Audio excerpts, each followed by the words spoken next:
This is your girl Flozie for your baby together with haonekani bado.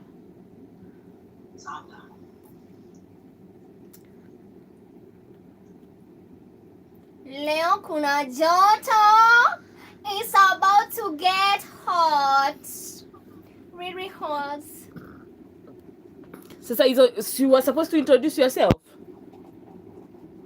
Was that introducing yourself, Nikita?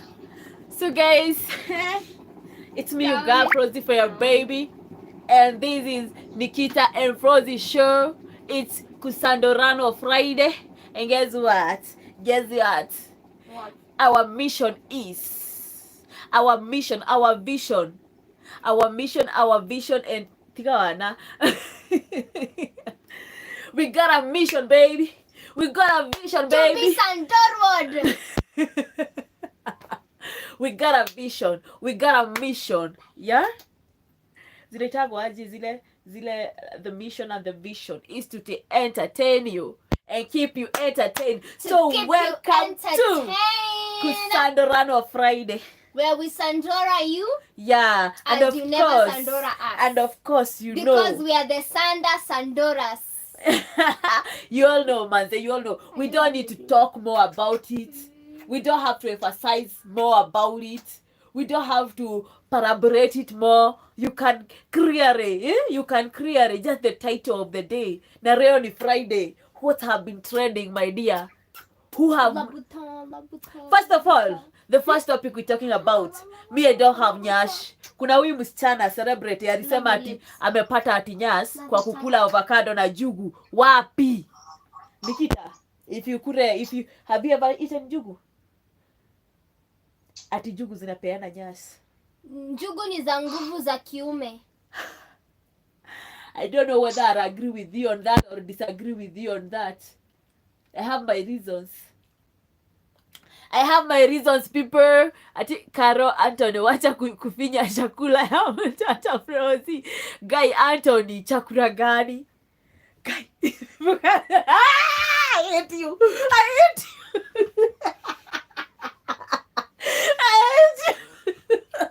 Amevaa Bremen finya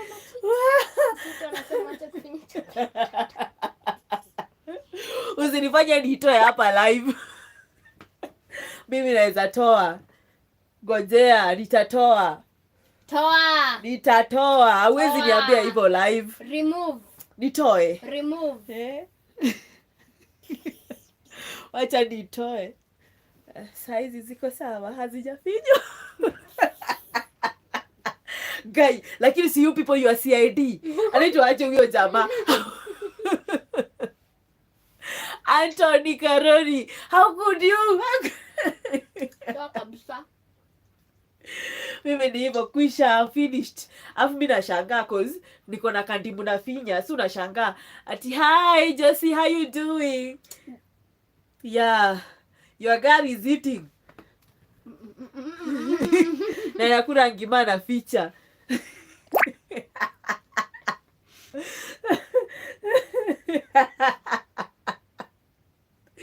So as we talk, I want to drink lemon water. Hey, leo niliamka ni kama nilikuwa na gwarwa hapa kwa koo. But tonight I was like, my job, my mission, my objective. Kweli mbona alikuwa anasikia hapo uchungu? Speak the truth. What is the truth? The objective of this uko fresh barida sasa. Yeah, Asante, you have saved a girl. Lakini akiwa ni CID. You are a CID. CID, the true definition of CID. As we are warming up, Manze, we're waiting for more people to get in so we can go. For Nikita to finish eating. Yeah, for Nikita to finish eating what she has said, so that we can jump start with this. To give me a kiss. Just say I hope you heard that. Yeah, you is you. As we jump start with Kusadurwo Friday. And when you get in, Manze, when you get in, Kaidre, say hello to us. We don't eat totirianaga. We don't swallow totimeranagia. That is direct translation. Wacha kuniangalia. Unamezanga? whatever is in your mouth, you're supposed to swallow. If you don't get it, Okay. get about it. Ati I'm hungry as well. Ati Nikita, I'm hungry as well. Where? And then guys, like the life as we jump. This is the life you have been waiting for. This is the life of your life. The life of your life. The life of your life is here. The life of your life is here. The life of your life is... No, napenda mshene. Ati wacha aishia pale Rekes Code. Thank you so much Anthony. Hebu kwanza hao watu wa Rekes Code wakuje. Hao najua. Nataka kuacha nikae side ile nyingine. Hao najua wakikuja. They will nataka kutengeneza dimu na maji. They will Lily. Lily? Una insist ya Lily. Si ni Lily kama Rihanna, nikie. Riri, not Lily. Wewe Nikita. This girl wewe usianze kelele ya shule. Riri. Yeah, we it's done. It's Riri, not Riri. Yeah, we're waiting for Nikita, and guys, please come in, share so that we can kick off. Tutaweka goma kama tutaweka goma. By the way, mnajua kama mimi ni artist. Do you know I'm an artist?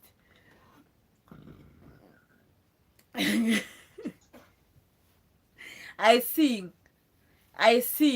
But tonight it's all about Kusadurwo Friday. So tonight we are doing that. Today we are telling you body count. 10.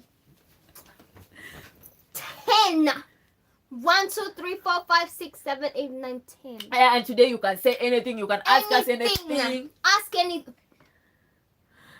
As well. What? Unipatie bibi wangu. Yeah, tikitia hii. And like as well. Yeah, like the live as well.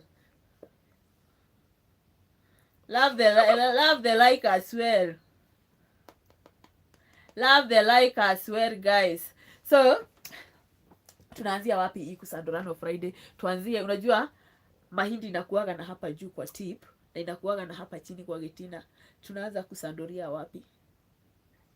Tuanzie tip ama getina huku chini? By the time tunapika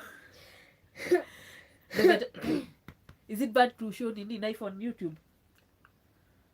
Kwani watu wenye wanapikaga waonesha nangi knife? Si tunapika nini? Msandorano. Wacha uone venye kata spit. Nimekafinya. Wait, stop. Kana mwaga. It's spitting. Yeah. Gosh, nigga. Ati nikudandora bebe. Usijali. We, ni kusema tu mimi sijui. So, mimi nilikuwa nashangaa ni nini wanasema.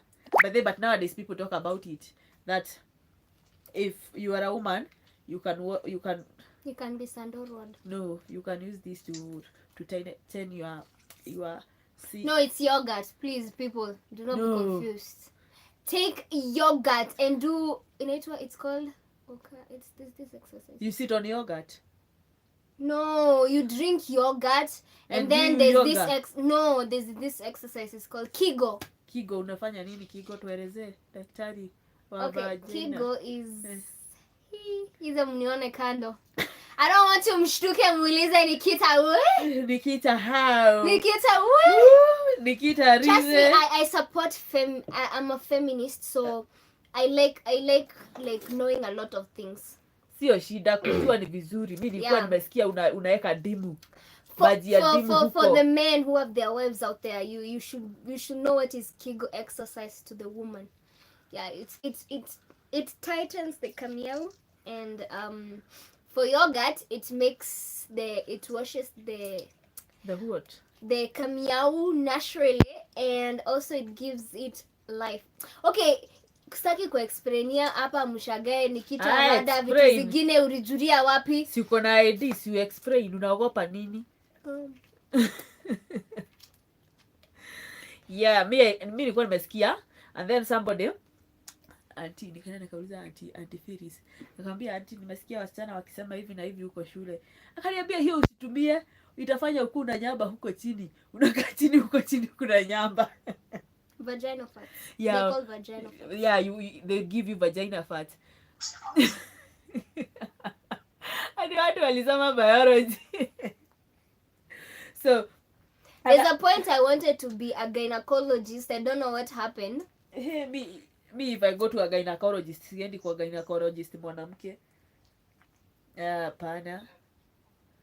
Naenda kwa gynecologist mwanaume. Like men know how to handle you. Okay, you can go to a gynecologist who's a man, but lazima kuwe a woman in there. Hakunanga gynecologist mwanaume peke yake? Iko, lakini mkiingia examination room there must be a woman. See, he's a professional man. Yes, but there must it's in vile tu iko there must be a woman. Mbona mwanamke mwingine akuja kuniona? Me, I don't want another woman seeing me. Sasa ni shida yako. Umeenda kusaidiwa ama umeenda kupeleka demands zako huko? See, customer is always right. Hey, huku ni hospitali my friend, hujasomea fuata instructions. Does such role exist? Facts down, when you go to a gynecologist, if a man is like the one who's examining you, there must be a lady there, a lady gynecologist. Does that just on unaona, like when I was pregnant, wacha nikwambia, you are not teaching me this thing. When I was pregnant and I was going for the clinics, I remember I went to St. Mary, and now they had to check me down there. It was just a man there. Where? It was just a man there.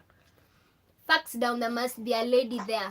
That is something. Don't ask me how I know. I just know. It was just a man there, and he was scared when he saw my cute thighs.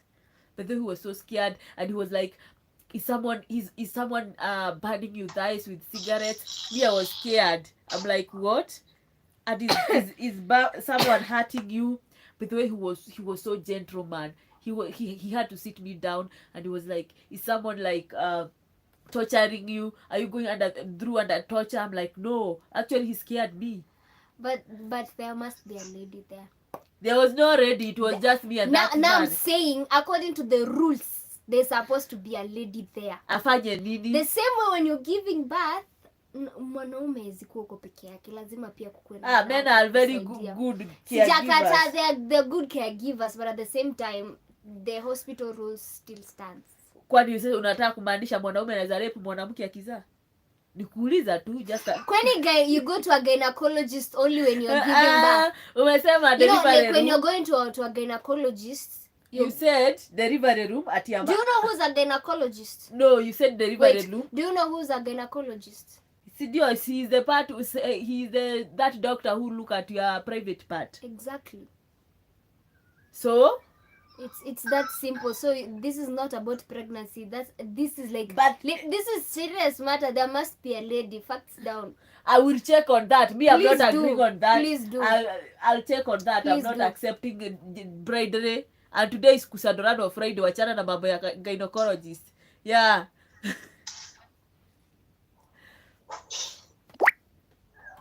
So guys, 10 minutes now, we can go. I can see we have 40 people on the screen. Now that's a good number to kickstart this Kusadurwo Friday.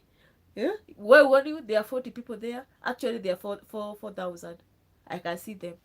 And with the 2,000 likes, guys, we are 4,000. And where do you have 2,000 likes? Make the likes 4,000 too. Also share the live. See, you can't see.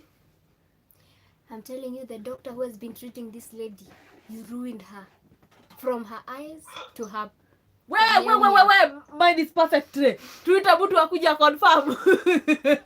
Zanda, will you confirm it for us? Not Zanda. No. Twitter.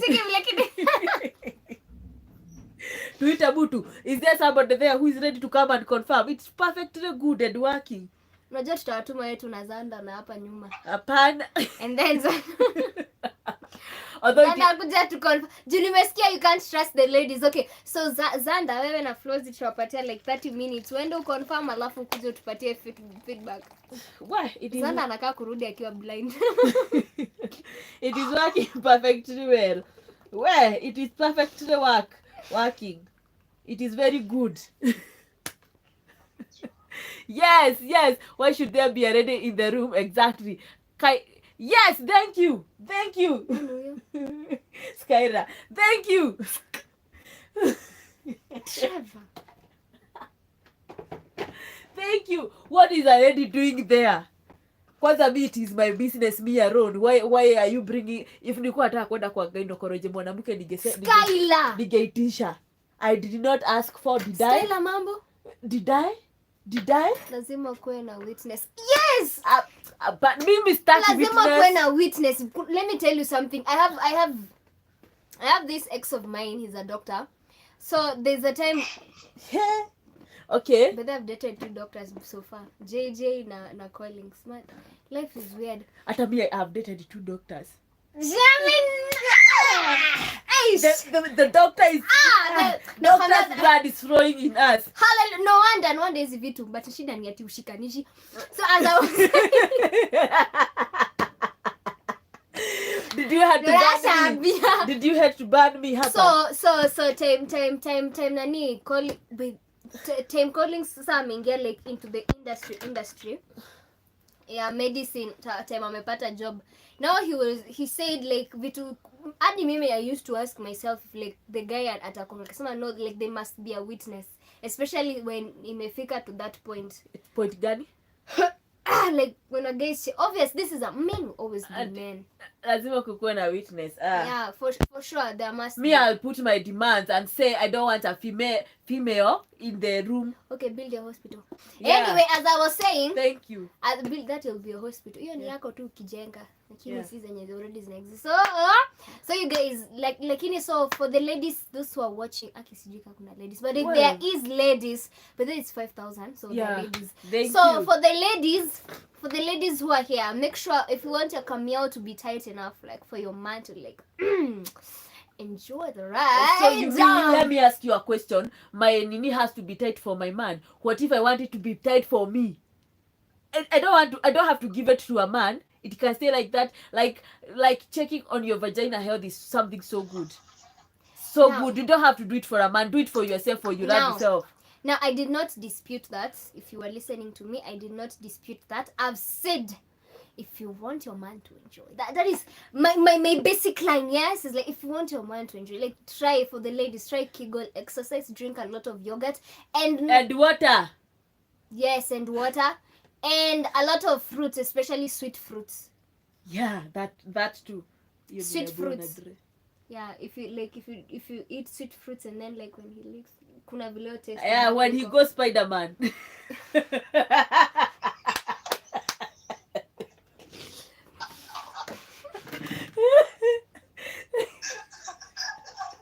Yeah. When he goes Spider-Man, he enjoys it. No, like the taste. You know, like they say like different Vivi. The different Vivi have different taste. Now your taste will depend on what you've been eating. Now if you like eat like sweet fruits. Shut the fuck up. Sasa sisi wadimu unataka tukae wapi? Sisi wadimu you want to say it is sawa? Niko ya kudanganya. Mimi tunasema tu kweli it's sawa. So like if your guy is like doing the licky stuff, the crazy stuff. Now like the taste will depend on the things you eat. So for the ladies, eat a lot of sweet stuff. See, we are talking. This is general knowledge. General knowledge. Yeah. You're not a kid anymore. Yeah, so like when you eat a lot of sweet things, it's gonna give the sweetness down there. And also for the Kegel exercise, it will make it more tighter. Yeah. Like really tight, trust me. Najua yoga. I know some yoga that make it tighter, but no, like Kegel exercise is easier and it's faster. Yeah. And it's also nini pia nasaidia na muscles za VJJ. Okay. Dear future husband, you're gonna enjoy me. Yeah. Ati kwani superheroes and Batman. No. Somebody actually, after I heard that, I've never looked at like sometimes I meet men, I look at them, I don't look at them the same way. Ushaisikia kitu and then you look at men, you don't look at them the same way. So after Andrukibi amesema like men should not go down there Spider-Man style there like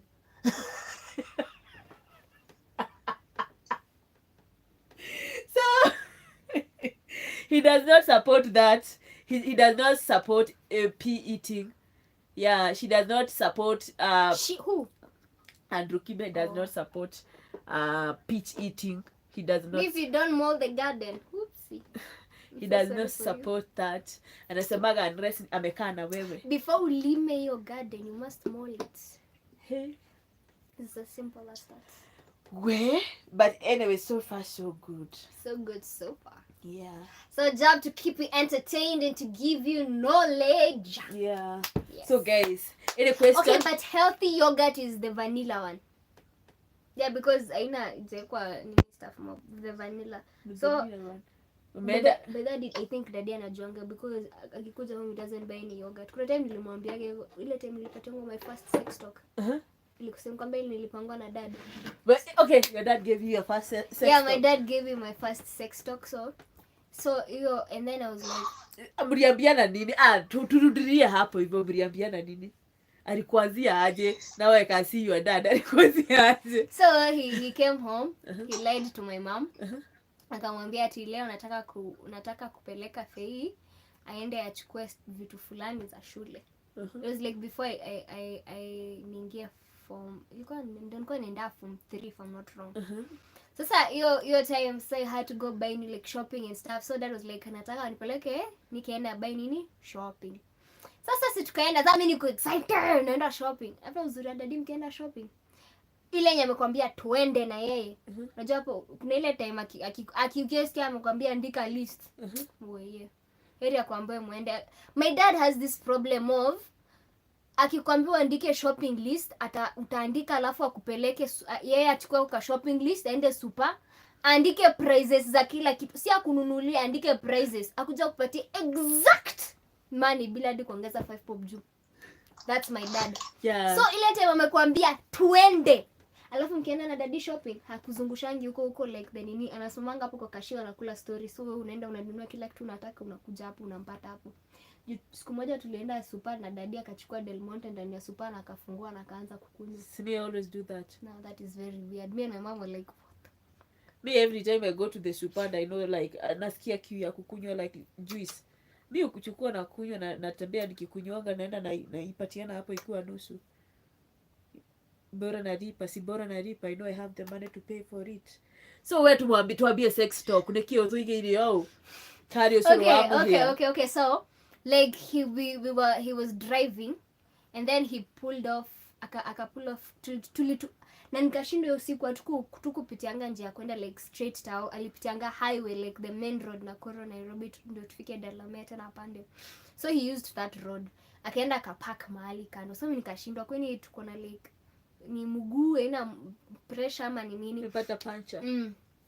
And then akatoa handbrake alafu akasema alafu unaona vile anapenda kukaa anafanyanga hivi kasa vizuri, akaniangalia alafu akaniambia, Faith, unajua umekuwa mkubwa and you're still growing, miaka inaongezeka, you know you have to know some things, ati dunia si vile unaiona sahi. Japo unaanza kufeel weird, hata unaanza kuwa uncomfortable. Yeah, so nikachukua simu nikaanza kukanyakanya, nikaenda kwa setting, nikaongezea light ya simu. Nikatoa sauti because like I was feeling awkward. Now then my dad was like, ati eka simu chini. This is serious talk. Akaanza kuniambia, you know men will always be men. Yeah. Akaniambia, and every man, a man can say I want the whole of you, but he only wants the whole in you. Nikatulia kwanza. I literally had kutulia kwanza. Nikashindwa. Nani? Hapa kunaenda aje? Kwa kanisa. Okay, today your part. Okay, military. Nikki's dad is my dad too. Yeah. So I can see nataka na leo akimwambia ati aman na alicheka. Okay. Like he's serious, he's damn serious. So nile uwezi cheka alafu ni sumeona windows za gari yetu like ziko tinted. Yeah. Like tinted uweziona. So okay. Nile tunajaribu kuangalia nje tujidistract na watu, lakini hakuna watu wa kuangalia, ni miti na highway, so magari tu zinaenda. So unataka nirudie vile alisema? Yeah, a man can do what? That is a quote from my dad. A man can say he wants the whole of you, but he wants the whole in you. I was like, really? Okay. Yeah. Nobody. So unajapo wezi comment. Such a first of all, like you're starstruck, like what is not happening? Dad. Alafu akasema aje, you know, you are, si umesoma biology? Si umesoma reproduction? Wewe ni mtu mzima, so vitu zingine nitakwambia. You know your vagina, koja, nishikia hapo. Are you sure ni dad mwenye najua ama ni mwingine mlibadilishiwa? The dad you know. Tahaka sana nikao ka bruto ru ndona negusa na juere. Hizi ndizo story nani Andrew Kibe anasemaga unakaa chini unaanza kungoa mafudhi moja moja. So yeah. Alikuwa na you know the ninilia gari. The key. Ile place ya fungo ya the way you put the key and you start the car. Yeah. Now there. So the igniter. The igniter, yes. Yeah. Now akaniambia, unaona hii? This is like your vagina. This is like your vagina. Sasa nimetulia. I'm like uncomfortable. Hadi siongei, like niko ile ya ndani unajiuliza what the fuck? Did he just say that? You know, if you know my dad, mimi namjua, that's why niko. If you know my father, if you hear him say like, you'll be like, what? Hey, you'll be shocked. I swear, he's the one who gave me my first sex talk. Okay. So kaniambia, the igniter, this is like your vagina. Alafu he picked like, wacha sasa not the key, ile key the actual key. Akaanza kuingisha hivi. Akasema if you allow the first guy akuje aingie, adhogodhe. Wale alisemanga hivyo. Adhogodhe. Ameharibu. Mwingine akuje aingize, anaharibu. So by the time ujue imefungwa, your vagina, alisema your vagina.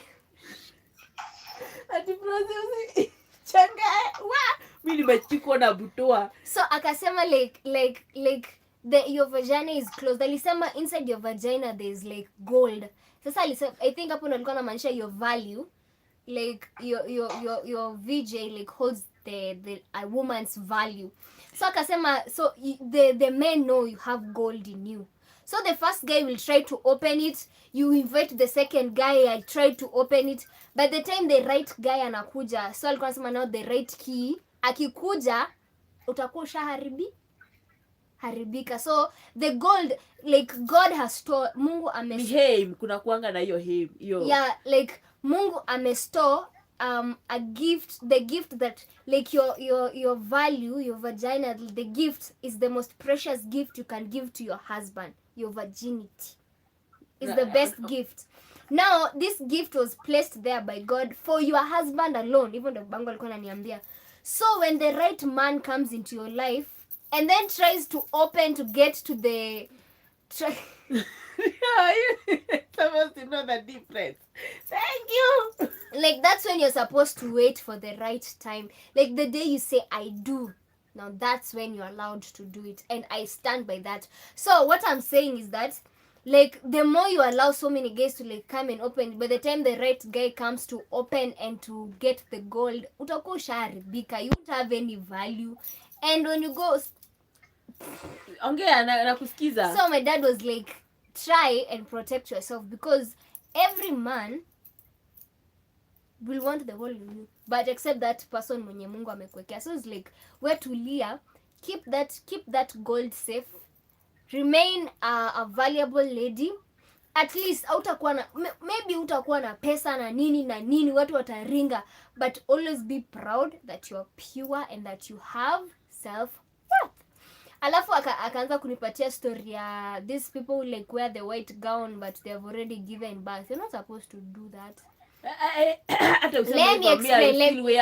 I am pure at heart. Usiniambie, yeah, I have a son. Excuse me, I am explaining what I was told. Yeah, what you were told. Yes. It is not a mistake. Me, I wear a white gown. You wear, no problem.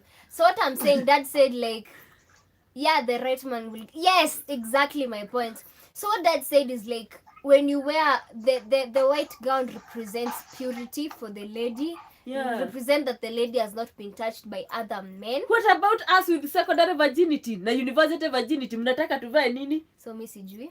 Sasa hapo I differ with you. Me I still wear white because I know I have secondary or university virginity. So that still counts. That still counts. That means I can still wear a white gown. Mimi yoyote mi sijakataa. I'm just saying, for the ladies like me who's still keeping it pure, who's still keeping it strong, ngangana. I know it's hard sometimes, you get like, what the fuck? But please, ngangana tu. Ngangana. Anyway. So that was like my first sex. It was weird by the Kai, kama unajua baba Kai. Namjua. Like literally the only thing that makes him smile ni news. News. Na time ni Ruto alishinda. Like alikuwa ametufraunia the whole time. We were supposed to have a family photo hiyo siku juu he was like sure Raila will get a second nini. And then when he did not, alikuja 6 na ende alikuwa ametuambia by saa 7 tuko tumeng'ara kuna family photo. Alikuja 6. Alikuwa ametufraunia. So the only thing that makes him happy ni news. And the only time I've seen my dad cry ni time nilimalizanga form 4. He was like, I'm so proud of you. You've made me proud. That's the time I saw him crying. Sijai muona kilia tena. Oh, natodoa fita. Fita korekia. Kilimo kia family. Sema hivyo kwa rhyme. My brother, he's like the best. He's like my favorite. He's like every. Yeah. I love my brother. Mimi napenda Peter sana bidii kuliko kama. Unajua kama huyu my brother first born anakuanga nasema aje extra mature. Yeah, he's the first born. Like he's so mature. Kai. Hey. Me wacha niwaambie, you are lucky your father told you that. Me remember we were in tulikuanga class 6 and then we were in class 7 and then watu wa always wakakuja shule yetu wakatupeanga always. Ndio alipatia 6. Yeah, watu wa nini hao ndio walituambia mambo ya period na nini. Venye walitupea, so hiyo ilikuwa news kwangu. Period. Yeah, they talk about menstruation. Yeah, but then when I got my first menstruation nilienda kwanza kuambia daddy aliniangalia hivi akaniambia shika simu pigia mamako. So at least you are me tukapewa always. Me hata sikuwa najua ni za nini, nilikuwa bado class 7. So I went. You started class 7? Oh, me I started when I was high school. Me I was like in form 2 and I was scared. So like I went home nilikuwa na excited after kuambia hiyo mambo ya wamama, nikaenda kuambia mama yangu aje hali olimo. And FYI. Unasikia venye niliambiwa? Do not hold any of this. Unasikia venye niliambiwa? Do not hali olimo ha. So me hearing her say that she had a sex talk with her dad. Me, I've never had a sex talk with my dad. The only thing my dad did was to slap me when I got pregnant while I was me. I was slapped hard. Ooh-wee. They coffee. A very serious slap for getting pregnant. That's the only time. But we have never, like, after that he started talking to me like we could talk stuff. And then when I separated with the father of my kid, he would talk to me, telling me about now that you single again, like a man will still want you. And then you have a lot of kids. Make sure you call but me I had made up my mind. I was like, I love you. At least I know everything.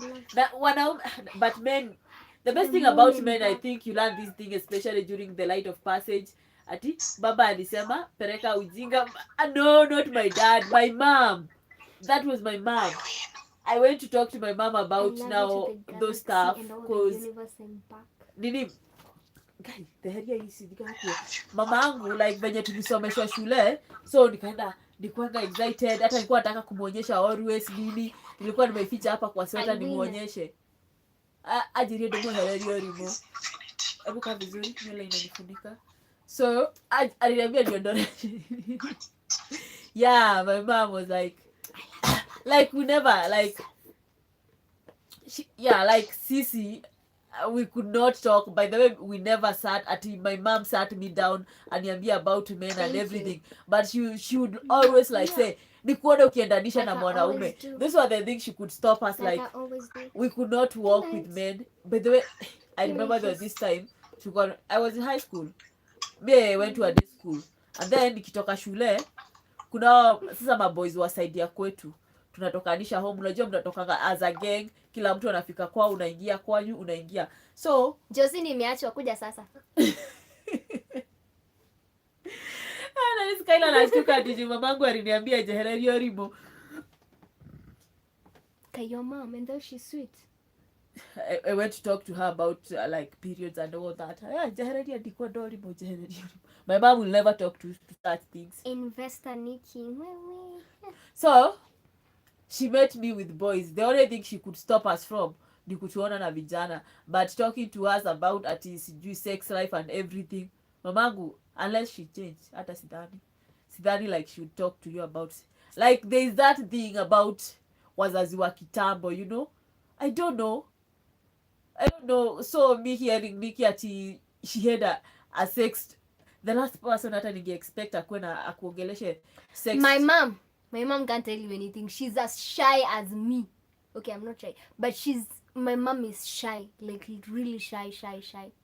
Like vitu zingine, there's a time, unaona vile I used to tell before even like nikienda niambie mom niko na cramps, unaonanga ni kama ana shy off, anashindwa atakuambia nini. She's like, enda uchemshe kamaji ukunywe. And then I remember there was this time my mom told me, I'm like, I went to her and I had my menstruation, and I'm like, I told her, and she was like, so I'm like, how am I arranging myself? But then those are the things that used to, those time I used to get mad, like, how am I going to arrange myself? Najipanga aje. So the reason I'm saying this is not that like I have anything against my mom or anything. It's just that they do this or they say this, you know, they are from different times when I think those things watu walikuwa naambiwa na shosho zao, but like unapata your shosho, okay, my shosho was there, but mi singeenda kuambia shosho yangu ati niko na period kati Mogoroki. So the only person alikuwa cross. But my sister now started helping me out here and there, yeah. But for me, if there's something I hated, was my menstruation. That was the worst part of it. So if I could not talk about my menstruation with my parents, how are you expecting me to talk about sex? Honestly,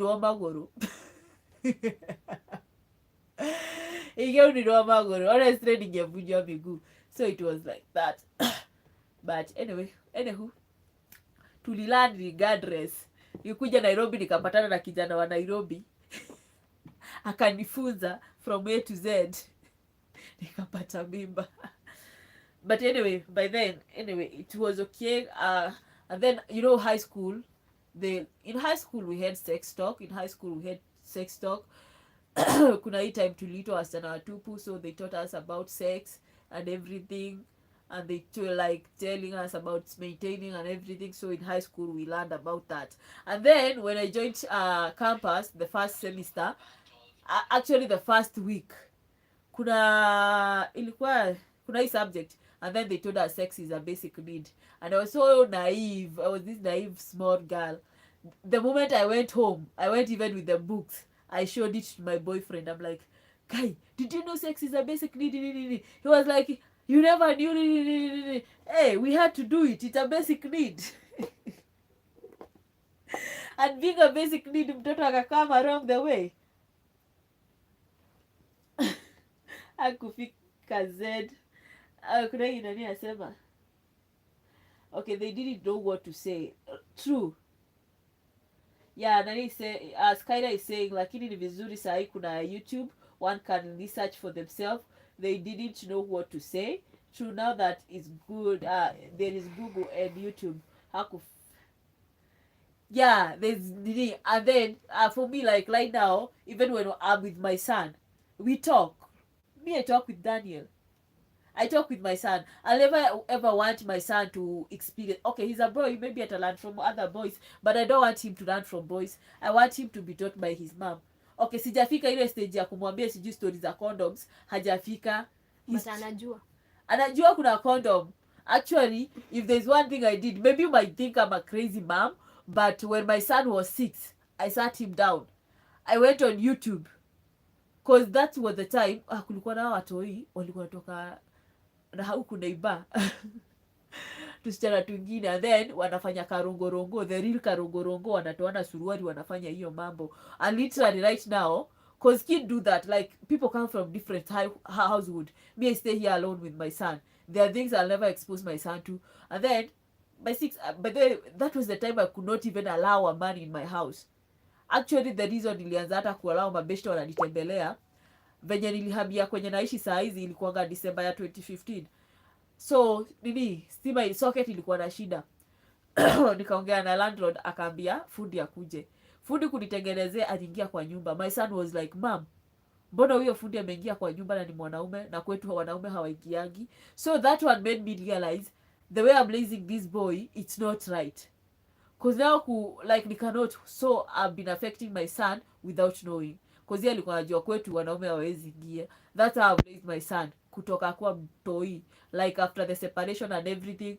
So I stayed away from men and everything. I was not dating cause I thought like I'm getting back with the baby father of my son, with my husband. I used to call him husband then. So I did not want to contaminate myself to let any other man touch me. Well, kadry spell kalinichapa. So when I came here and my son was like that, ndio nikarau. I remember 2016 nikafanya hata bash, mabeste zangu wakakuja. Actually hata babake alikujanga na beshte yake, and then uncle zake wakakuja hivyo. But sasa after the incidents ya karogorogo it happened, nikaambia mama Danso, sijui nani alikuwa anaambia Danso atoe suruali alale na Frani. They had been mixed match, walikuwa wametengenezwa kakapo. That thing made me shake, because one thing I know right now, there are people who are raising their kids who are HIV positive, and they don't tell their kids like this is the disease. Wao wanajua ni kama homa wako nayo, and every morning they have to take the drugs.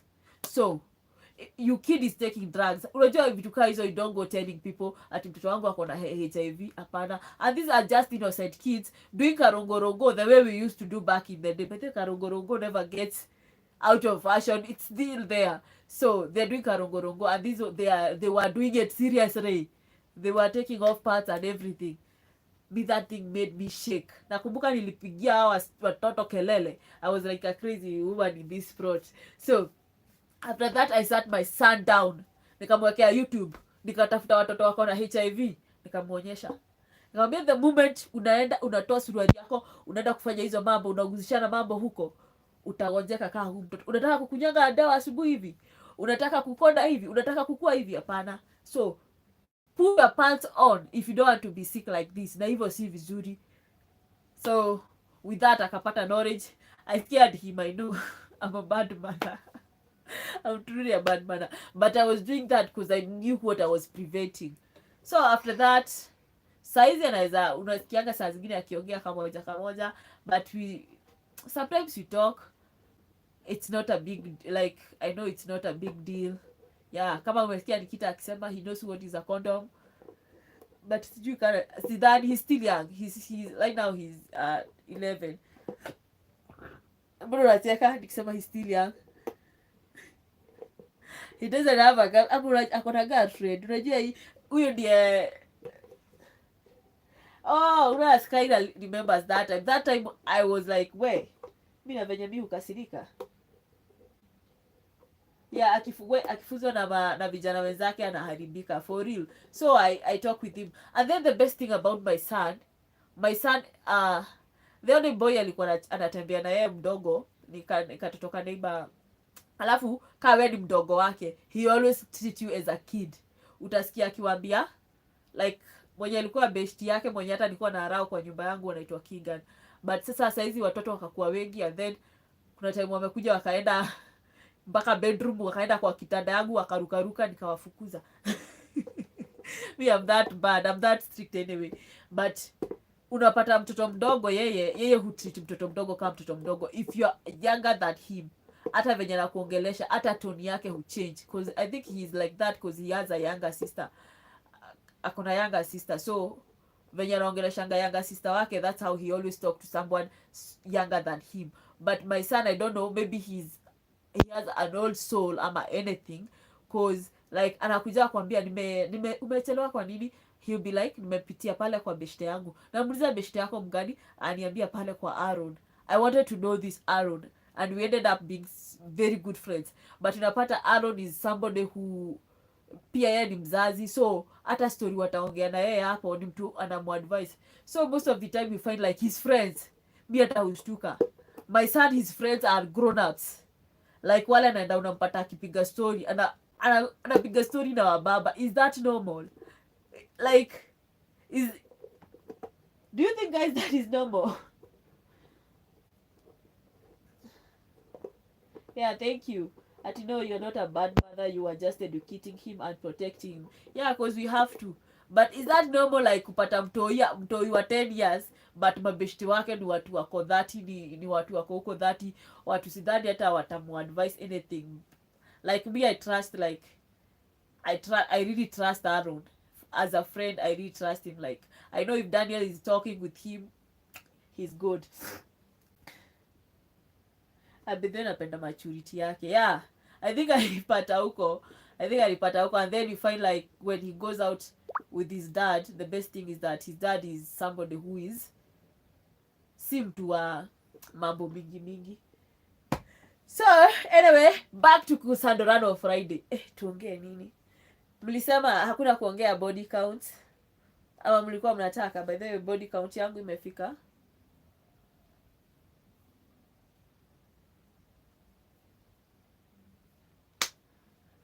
hiyo. Mmehesabu? Did you count? My body count. Did you count? My body count is simply that. Me, I'm still a virgin. So no more talk. Ni hivyo.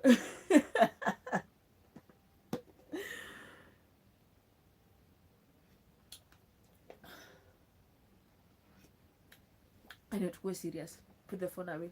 We need to keep on with this.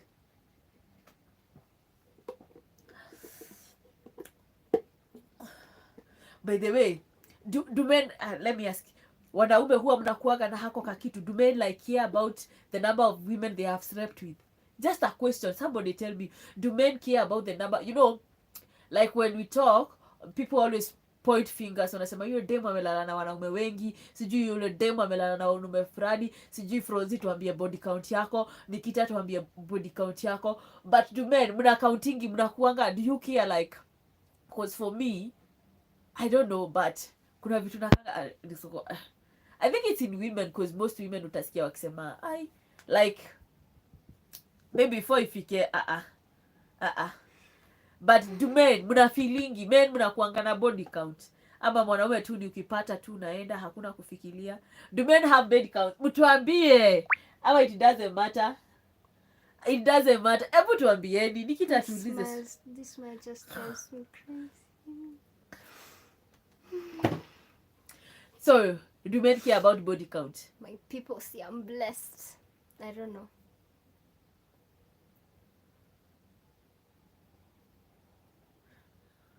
Your breast where? Like, when you pray God to give you the right person, it just gives you the right person. When God knows you very well. Yes, we do. Inaongeza gangster points. Guy! Sasa uko na so niulize inaongeza je gangster like me but one thing I know body count. Now how gangster points zinafaa ni wanaume side ya men. I know men, like when I was growing up, men walikuwa like, especially in the village, pia I think hata huku Nairobi wanafanyanga hivyo, unapata age group fulani wana count nimelala na virgins wangapi. Does that give you a trophy? Yeah, they count. They count the number of virgins they have slept with. Disgusting, bro. It is true. It is true. And ladies, after hearing that, do not let a man use you, yawa. You never used to. Nikita. No. Listen first. Listen. No, I know. I've had no, but I just, my point is Sijakataa. So nobody uses anyone No, as long as you are a willing giver. You are a willing giver. No, like let me get this straight. Let me get this straight. No, there is a Imagine willing you're giver a lady, and you're a a willing lady. receiver. No, fuck. There is a willing giver and a willing receiver. There is no way a man is using you. I don't give as a long shit as you about know any what of you're that. doing. I don't give a shit. So my point is like No, my point. Listen to my point. This nonsense of saying men are using Listen to you. my point. No man uses you. Listen Say, I to my enjoyed it point. You listen properly. to my listen to my point first. Would you as a lady be happy at ukisikia the guys like wamegather somewhere and then they're like sabuing like as it's like trophy ati nimekula ule sema hata mimi nimekula huyo na nikakula. Okay, you're hata mimi nitakuwa nikisema nimekulwa na huyo nimekulwa na huyo. Wengine wasemanga sijui, but mimi nimesema hivi, yes nimekulwa na huyo. By the way, thank you to all my ex, they are very good. Asisema ati sitarudia ex fulani, lakini my last ex huyo simrudi. He was born but siwezi mrudia. FYI you guys, I hope you're like getting me straight. Miss Jakata, if you've done it, it's you and you. Me, I don't give a shit. If you've done it, me, I don't give a shit. My point is, as a lady, upite mahali like the guys have gathered, and then vile like you being how many virgins you've slept with. Now you be like I've slept. Now ni tu vijana sasa like they've gathered, the men wamegather. So kila mtu anasema mimi nimelala na yeye, hata mimi nililala naye. Do you guys like get the kind of feeling that as a lady you no. But it's reality, my sister. Welcome to the real world. The real world is like that. But please, ladies, some respect. But we agree on this. Unless you are a minor, unless you don't know what you're doing, unless nobody uses who. Hata kama unatumia unajuanga hiki kibutu kinanitumia, lakini juu niko na nyege, wacha nipeane tu, wacha nikiteremshie tu. It's like that. Guys, you can control it, please. It's like that. Sikatai. Okay, your side nikwambia unaweza shida hapo kusema they can control. Avitikia your side plus imagine mimi hakuna mali Flozie, hakuna mali nimekatana na wewe. What I'm saying for the pure girls out there, for the pure ladies, please keep yourself pure until the right guy comes. But if you want to give yourself, nimesikia kuna willing givers. Yeah, like tuongea query. What is it? It is not bad. As long as you know like this decision you are making is the right decision. Tusidanganyane. Watu wanabomolewa na wanabomolea. Like you're talking like this thing of friends with benefit. It is happening. Ukisikia uko na nyege and uko na BFF, unamwambia BFF kuja utoe kutu. Mnarizana, mnaenda willing giver, willing buyer. But now the problem comes when you find like ilikuanga willing giver, willing receiver, not buyer, willing giver, willing receiver, and then shida ikuje iko dem alikuwa nakuweka kwa mtego alafu upate kapesa kidogo. Now that's where shit calm down. Ama mtoi akuje, shit calm down. But akunanga ati kutumiwa. Unatumiwa nini? There's nothing like kutumiwa. Mimi mtu asiwahi kuja kuniambia alitumiwa. Like I'll never say that any of my exes walinitumia. Nobody tumiad me. I was very horny as fuck. And I found another horny human. And we did the deed. Nobody used anyone. And that's why I'll never stand here ati niseme ama nikuja in front of people niseme so and so alinitumia. Si kutumiwa. Look at me like you are looking at like somebody from another world. But that is the reality. Mimi what I'm not understanding is like you like you fighting me as if I've said mimi nimesema for the ladies who are still pure, keep yourself pure. Have I kataed? Because you don't want to find yourself in a certain situation you won't be happy with. Men talk. Trust me, men do talk. Men talk. Hey, men talk. So if you want to avoid men are good. So if it's your choice. Men are good. Yes, I do not dispute that. But for the ladies who are still pure, please keep that treasure for your man. Protect it. And for the ladies who are horny and they have horny friends, he will appreciate you. Trust me, your man. Kabisa. Your future man. Peana kabisa. Your future husband will Bora really appreciate kusema ulitumiwa. Peana kabisa. Na usikuja kusema ulitumiwa. Yeah. So just stay pure. And for us who have like secondary virginity, we are still keeping it. But Yeah, we're waiting for that light man. But if you there na nyege zinakutumia, zinakusumbua, and you know there's a There Sandoro. are other ways, man. Guy, come on. Like, there are other, no. Like, are you promoting masturbation? No, I'm not promoting masturbation. Are you promoting kulambana? No, so let me talk first. If you're there, you like, there are many things you can do, my friend. Like, go out, go for recreation, distract your mind. Let me tell you, you have self-control, man. Mtu asiwahi kudanganya you can't control nyege. You can, trust me, you can. Na kama huwezi, me I'm on that. Kama huwezi, usikae nazo. Na kuna mtu anaweza zitoa. Listen, mama yako ameshakwambia nothing is impossible. So please, do not let that, nothing is impossible. Mama yako anakuanga na baba yako. Wewe uko na nani? Do not be limited. Mama yako ako na baba yako. Wewe uko na nani? If she waited until she got married, then please. I'm gonna follow my mom's steps. She taught me well. She raised me well. So. Na sikatai, but mi nasema mama yako ako na baba yako. Yeah, uko because hapo, they are married. Get me straight. They are married. Hapo nyege zinakusumbua. Yes, they are married. Na uko na bestie chuburiu. No, please. Why bora usiseme ulitumiwa. Nobody uses anyone. So me that is her advice to you. Me, I'm not advising anyone, I'm just saying. Usienda kusema ati nilienda nikapeana juu Flozie Fire baby alisema we hizo ni zako. But I'm very sure ni wanaume usikuje kuniomba sipeani. So me, for the ladies, please keep yourself pure until the right guy comes. Trust me, he's going to appreciate you. And you don't know the joy. Let me tell you, you don't know the joy of a man. Like, are you a man? Trust me, I know. You don't know. How did you know?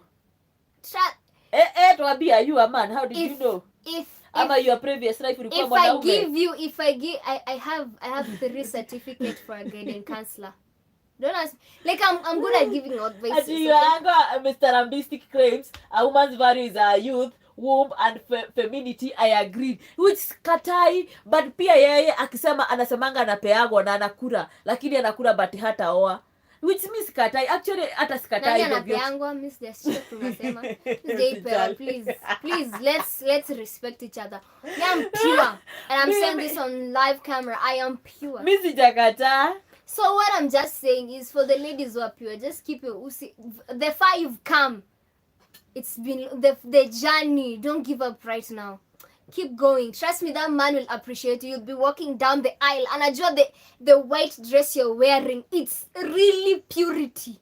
Then my friend, that man is gonna be like, damn, I married a wife. I married a God. That is very true. It's true. It's true. It is very true. We shall appreciate them hajapitiwa. Sindio. Lakini mnawapitianga. Tuambiane ukweli. Yeah, but the lady with the dignity and value. Mbona upitie wengine na hutaki wako apitiwe? Atapitiwo. Trust me. But if you find that lady who values herself na amejiweka, please appreciate that lady too. Nanga. But then me, like, to keep myself distracted from all the, I like draw stuff. No chora video, like take my book and write songs. Or na chapa moshene. Ama naona Ariandashi na relationships zake. And I feel okay. Ninasema hata nikai nimetulia. Like, seeing other people's drama can really distract you, so you can control it, you guys. Yeah. Videzina unameza hiyo maji. Niko na ndimu. Ndimu inafaa kuwa bita. Barikiwa na Yesu. Ni juu ya sauti. Nakumbuka jana niliamka koo yangu ilikuwa na shida.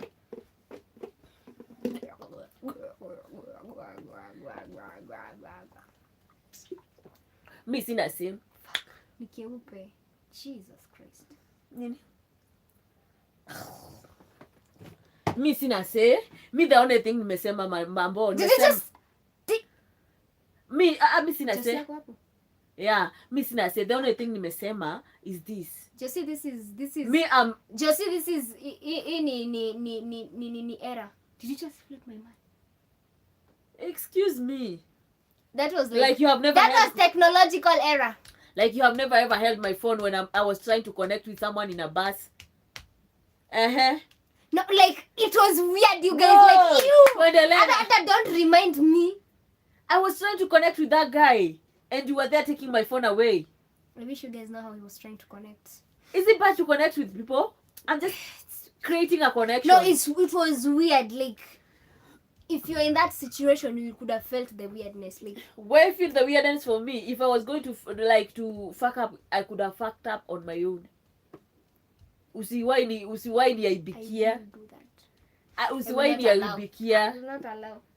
At my age unaniaibikia. I will not But allow. back to the topic, mimi nimesema hivi, I'm not promoting wasichana kulala, but kama unajua kuna wasichana, wacha nikwambie, there are ladies who cannot stay without doing it. Sisemi ni mimi, but somebody has to stand for some people. Hatuwezi side na wasichana wote wakae pure, lazima kukuwe na mwenye ataside na wasichana wenye hawezi kubali kukaa pure. Me, those days are gone. I'm done with the relationship until I meet the next person. I'm still counting my years of celibacy. Yeah, I'm still counting my years of celibacy. And they are piling up, which is a good thing actually. I don't even stress, by the way. There are things that don't stress me. But bado nasema, because there are women, you go out there, you know, Nikki is still young. Nikki is still young. She's 20. I'm here at my age. Kuna ile miaka nimekaa nje. What I'm saying is this. If a lady, you go out there, ujipeane, mupeane.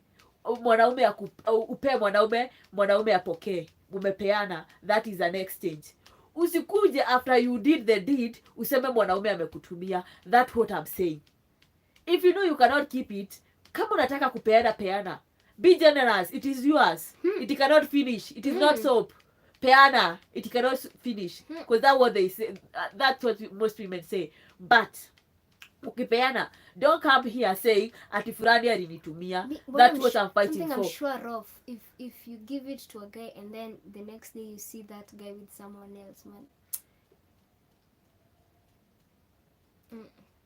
No, there are people, by the way, there are people As who much nowadays, listen, Nikki, as much as you say ati utafeel kama umetumiwa, but niko sure. Kiasi, let me finish this. Niko sure. As much as utasema ati there's no guilt, like you give yourself to a guy today and then tomorrow you see that guy with someone else and unajua ameenda kupewa. You might say they don't hakuna feel kutumwa, but they will be like itakuja, but itafika some point utai let go, so but of guilt. So and something else I came to understand. Someone told me like sex is something sacred. Yeah, it so is. The minute you give it to a guy, there's like soul ties. If you guys don't know, there's something called soul ties, and it comes through sex, blood, cults, but mostly for sex. That's why God made sex between the man and the woman to bond. Now, if you sleep with the first guy, spirit ya the soul ties that alikuwa ametengeneza with the other girl and the other girl, you guys do it, atakuachia. So if there was like the spirit ya the other girl not being successful, not like some weird spirits, you're going, atakuachia. Na wewe zako pia utamwachia aende apromote kwa msichana mwingine, na huyo msichana mwingine spirits zenye ulikuwa nazo, na most of the times the soul ties zingine zinakuja mingi zao Mr. kudanganya. If it's not with the right guy, Mrs. Bishop said that most of the nini that follows kitu unachukuanga, if it's not the right guy, it's the bad side, the negative things ndio mtu ubeba, if it's not the right person. But if it's the right person, vitu muna the soul ties zinaingiananga ni the good things, so that you guys can bond even more. But if it's not the right guy, anabebanga the bad things, so atakuja deposit kwako ushu kijulizanga maswali, but you don't. So what I'm saying is, you girls so pure, just remain pure. Imagine nini comments azikuji pale. Why? So Josie is saying, so Flozie is equal to 50 contribution, hakuna kutumiwa. Yeah, that is it. Unajua mi hatuwezi like be on the same side, mi na Nikita. This is a discussion. Ngoja nimalize. Save yourself for the I will save myself. Ngoja nimalize. So it is not 50-50. Hatuwezi kuwa ati sisi wote tuna promote. There are someone to stand for other people, even if they are not here. We talk on their behalf. Because one thing is that luckily for the years I've been out of school, I don't know. For the years I've been out of school, for the years I've been out in like since the time I separated with the father of my kid. But then before that, I was naive, I was pure and everything. I met him, I thought it would be the forever thing. but it didn't work, which is okay. After that, I stayed my years of waiting for him. And then there is a time when you wait and wait and wait and wait and say now. And even during those times, see, I never met men. I met men, but every man I was meeting, I was looking for him in them, where I could not find. Like ungefanya tu kitu hivi nione hii kitu amefanya ni seri baba, like my man haezi fanya hivyo. I was still that girl mwenye alikuwa natafuta, like any man who could approach me, I was looking for the father of my kid in him, na hawakuwa nazo. So I remember there was a time I said, I don't know whether it's TikTok or here, that this time I met this guy. He was tall, dark, handsome. Yeah, he was tall, dark, and handsome. And then he asked me a question. Like the first time we met, I remember I went for that date nilikuwa na mtoi wangu, and he was a Christian. Actually, he was looking forward to having a wedding. So mpaka like I remember that date aliandika kwa Facebook yake, what is the best color for a wedding gown? I don't know why he asked that, but maybe it's because I have a kid, I don't know. So when I met him, he treated me light. He treated me light. You can do cream. There's this cream that is so he treated me light. So when we were talking, he asked me this question, like, now that we're here, like it has been like 2 years since you separated with the father of your kid, what if he comes back? What if he comes back right now? Do you know how I answered? I was like, if he comes back like right now, when I'm not in a relationship, akio nilikuanga dongo modhi. I said, when I'm not in a relationship, maybe I would go back to him. And that was the end of it. Nashangaa, why is this guy not talking to me again? But later on, after some time later, that's when I realized that, damn, maybe I lost the good guy. But I don't believe that anyone who has come, like who have approached me, and he never even started, I believe they were not the people for me. Because I remember again, there's this person I met even before I met the father of my kid. Alikuwa ananikatia, like I told you about it the other day. So I am this young, naive and everything. So the father of my kid, like ni pale unapatanga ukikatiwa na watu wawili. The father of my kid tumeachana na a difference of 4 years, and this guy tumeachana na a difference of 8 years. So this guy never even like tried to be intimate with me, but angetoka tao. He used to work in Western. Sometimes angeenda tao, atoke tao anize ushaikula meat pie. Alikuwa yenyewe anaona huyu dem ni mshamba, like alikuwa anajua mimi ni mshamba anyway. Ushaikula meat pie. I'm like, hizo ni nini? Okay, sawa, nitakuletea. Atakuja na gari, atapanda mat Starbucks. Yeye alikuwa anaishi Uthiru. Atapanda Starbucks. Akuja hapo kwetu, kulikuwa unaitwa Baraka petrol station, hapo tuko naishi hapo. Aniambie saizi tuko Kangemi, tokea kwa barabara. Ataambia driver asimamishe na patiliwa package, naenda kukulia kwa nyumba. Ama saa zingine tu atashuka akuja aniletea, and he never ever tried to be intimate with me. Even wakati nianza kukatiwa, I was this dumb that even wakati nianza kukatiwa nilimwambia. And that, now you see the way he was, I think he was scouting me, sijui. He was respectful, he was doing the right way. But at my age, damu yangu ilikuwa moto. And then mimi grow up, like I said here earlier, my mom used to stop us, like, staki kuwaona mkiendanisha na wanaume. She never like sat us down and tell us this and this and this and this. So when I came to Nairobi, so my dad used to work, like every day my dad would go to work. Na acho nilikuwa naishi na babangu, like nilikuwa tunaishi place moja na babangu. So my dad would go to work, and then I was going to school up at Kikuyu. And then I met this guy. He was like my dream guy. Like the first time I saw him, niliona like all my life nika alikuanga at the back of my head. Ni kama namjua from somewhere. That's how it was. And then akaanza kunikatia. I remember the first time tulikaa karibu na yeye, there was a discussion hapo. And then wengine wanamuingililia, nasikia kumtetea. That's how crazy it was. And then sasa yeye ananipeleka jioni walks. Ananipeleka pale Teki, kulikuwa na kabuchari hapo Teki pale Kabete Polytechnic, kulikuwa na buchari hapo. Anaenda anibaia nyama na ugali, tunatembea kama nimemshika hivi. For me that was romantic. I was this, mbona ni aombe nisimpe, alafu akaniambia you are the best, alafu akaniambia you are the sweetest girl. We niliambiwa hivyo. Wasichana zinakufishangu huku na affirmations. And then like I was introduced to the sisters. So I was sure ni hivyo. And then it was different from like, say I told you about my first boyfriend mwenye aliniacha juu nilikuwa nadhania he will be mine forever, akaendea my best friend. Sasa huyu alikuwa different. Alafu sasa hii ni mapenzi ya Nairobi. It was different. Alafu there was no my mom there to monitor me. There was no my dad there. Like my dad was never home. Alikuwa anakuja usiku and he never talked to me like stuff. So Anyway, afu nilikuwa tu na kale ka knowledge niko nako na najiona nimefika. Retro did I know. So that's how it happened. But anyway, I don't like I can't even blame him, by the way. And I actually say sometimes I look back, I say he was good. For the time we were together, he was good. I'll say that. For the time we were together, he was good. And then he treated me like, unaona venye unasikianga wasichana wakisema like, chali yangu unipe pesa za nywele, chali yangu unifanyia hivi. I remember the first time after tukianza kudate, tulikuwa nimedate for 2 weeks. Akaniuliza unashukangwa ya nywele, na hata sijamuitisha. Me I never knew like unaenda unaambia boyfriend nipe pesa ya nywele. Nilikuwa tu najihasoria. Akaniambia hapana, like hata hakuniambia hapana. Aliangalia tu kichwa, akaona nywele yangu imebomoka. And he was like, unatengeneza ati salon unaipanga how much? Nilishtuka. Mpaka nikaanza kumkauntia kama mjinga, na mwambia Abuja ni 45 na shukangwa Abuja 4. Kushukwa ni 300, kuoshwa ni 50, kublow drywa ni 100, ni 50 yenye full blow dry ni 100, half blow. That's how naive I was. So and that's how it happened. And that's how nilijipata the time I was supposed to be in college. Kama niko na session ya tuko na class ya saa 8, because in college you don't have classes most of the time from morning to evening. Najipata naamuka. My dad used to wake me up. Another mistake parents make.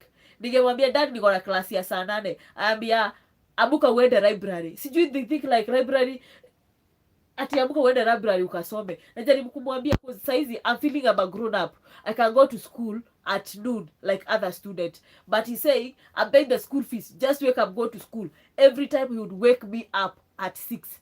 Najitayarisha, anajitayarisha. Tunatokanisha pamoja, natoka like mimi nilikuwa nimechukuliwa room yangu, but tunakula breakfast kwa nyumba yake. Tunatoka. Nafunga, anafunga, tunatokanisha, napewa pesa yangu. Ananiacha stage. Now I used to go to Kikuyu campus. Ananiacha stage. Anavuka side ile nyingine, anachukua mat, anaenda town. Nilikuwa nasimama side nyingine. Naona amepanda gari, ameteremka town. Ndiye shukuru 7 na hiyo baridi, na ni Kikuyu kama Kikuyu venye kuna baridi. Nilikuwa naona gari yenye amepanda imeteremka. Napigia boyfriend, fungua mlango. Nilikuwa narudi, naenda tu nimefungua hiyo mlango, nimefunga, nimeweka file zangu hapo hivyo kwa kitanda, nishatoa tu viatu, namwambia nisonga kwa kitanda. And I used to feel mature. And I used to feel that was awesome. I like nilikuwa na feel kwa crowd 9. My mom is not there, my dad is not there, nobody is questioning me, nobody is asking me anything. And that's how it happened. And that misi wale wasichana nitakuja nikwambia I went once, hapana. I enjoy like I never went once, hapana. Hiyo nayo itakuwa uongo. And there's no way nitakuja nidanganya hapa and this file will stay forever. Ati my great grandchildren waonaga nilikuwa nadanganyana. Uongo. And because and then the treatment I was getting from this person, honestly, by the way, like it never worked out. But I'll never come here and say that like the father of my kid is a bad person, hapana. Because like now mtoisi ameenda, mtoi yako huku siongee. Mtoi yako huku mgani Danso. Yeah, he's a good person. Since that he's a bad person, like he always take care of his, like it never worked. Me and what I normally say, we were young. Me and him, we were young. I was 20, he was 23. We were young. Tulikuwa hormones zilikuwanga very very high. Our hormones were not okay. They were not sick. No, we were not sick hormonically, but we were very sexually active, I would say that. Anyway, it never worked, but he's not a bad person because since then, like we separated 2011, since then, I would say he has been present in his son's life. Since sema like he has never been present. The years I stayed waiting for him. Anyway, nilikuwa nasikianga vibaya. Hata nilikuwa nampigia simu na mbeg, si ukuje uone mtoto, but si mtoto nilikuwa nataka akuje aone, nilikuwa nataka akuje nione. But that's how it was. So for me, I would say like as a parent, it's good to have a sex talk with your kid. And not just have a sex talk with your kid. Talk with your kid. Sometimes like show them some things, like kuwa open kwa mtoto wako. If mtoto wako anataka things, hata kama una struggle aje, try as much. Sio lazima mlete kitu expensive. Try as much. The little you can get, mpatie, msaidie. Like be there for your kid. Especially for girls. Especially for girls. Mi sina mtoto msichana, but if one day I get mtoto msichana, hata kama sitakuwa tina mapesa, there are things I'll make sure like mtoto wangu akosi. I know I have a daughter. Huyu mtoi anakuanga na menstruation just once a month. Sanitary towels by then zilikuwa zinatoka 35 ama 40 ama 50. Just make sure like for 1 month huwezi kosa. Kama mzazi, even if you are a man or a woman here, kama mzazi, even if you see this in future, maybe by then economy itakuwa high, sanitary towels itakuwa maybe 80 ama 100 kulingana na economy, but in 1 month huwezi kosa that money. Huwezi kosa that money. Just make sure that your kid knows hata pata boyfriend huko nje in order to be provided that by a boyfriend. Okay, it never happened to me. I used other means, but anyway, it was okay. But make sure you do that for your daughter. For your daughter. And then make sure like show your children love. Wasienda kupata love ingine kwa mwanaume, you feel like ndio msichana asiende like kwenda kupendana na mwanaume, I feel like hiyo love anaonyeshwa na mwanaume. There is always that gap. Utaenda umependana na mwanaume, but kuna ile kitu nakuanga ukikrevia, si hiyo love ya mwanaume unakuwa unataka, ndiyo love ya, unaona like hiyo interaction ya mzazi yako na mzazi wako. I think that's what normally lacks. Ndio unapatanga young people, unapata young, especially girls, young people, cause their lack of that interaction ya mzazi, unajipata maybe wakati umepata boyfriend na unakaa huyu boyfriend ata feel that gap, but honestly speaking they don't. But anyway, that is gone. So what happened, and it was good. So that's what I was saying, like siwezi kaa chini hivi I blame any person I've ever dated for using me, ama nisimame mahali seme fulani alinitumia. I think after that, after the father of my kid, I stayed for years, so many years trying to get back to him. I met a lot of people, but I could not see him in them. Hata sikuwa hizo relationship, sikuwa like ungeongea tu ni kuangalia hivi nione you are not him, because one thing luckily he's a caring person, honestly. So he's a good person anyway, honestly speaking, he's a good person. So ningepata msee ako hivi, I'm like I could not date until sasa nikaamua wacha ni date mwenye nilienda nikafungulia roho yangu. Tulikuanga wengi, hatu sikuwa mimi peke yangu, but mimi ndiye nilikuanga na support na provide ndio hao wengine wakule. But when I discovered, I think Skyra unamjua, he used to stay here, he stayed here in 2018. Nakumbuka the first time nilienda kuchota na yeye maji. Madheri niangalia, alafu akamwangalia, but anyway, yeah, but apart from him cheating, he was no bad.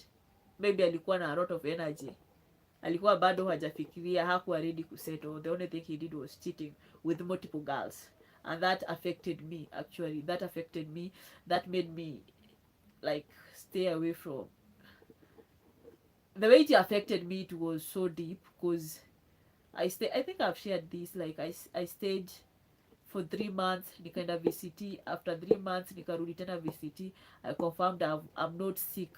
Then after that I stayed for a while, nikaenda nikafanya full body health, nikafanywa full body health checkup, and then I was clean, and that made me like, since then I've stayed away from sex. I realized that unless somebody is your husband, if you, the moment, like, this is one thing, the moment, I always take it like this, if I'm dating you, the moment I give you, like, I start now being physical, like having sex with you, I'm trusting you with my life, my body, and everything. Not just my body, my life. So the moment you start going out cheating and everything, that means you're not just putting yourself in danger, you also putting my life in danger. So after that relationship, I realized that the only person who can be faithful to you in such an extent, it's your husband. Only a husband will stay with you. Only a husband will think before he go out there and sleep with someone. So since then, I stayed away from having sex. Yeah, it has been a journey, but for me, I'm okay with it. I feel okay. It doesn't like bother me. Like, there are things I don't even stress about, like kuna mtu wako out there anaenda kulala na watu wengine apart from me.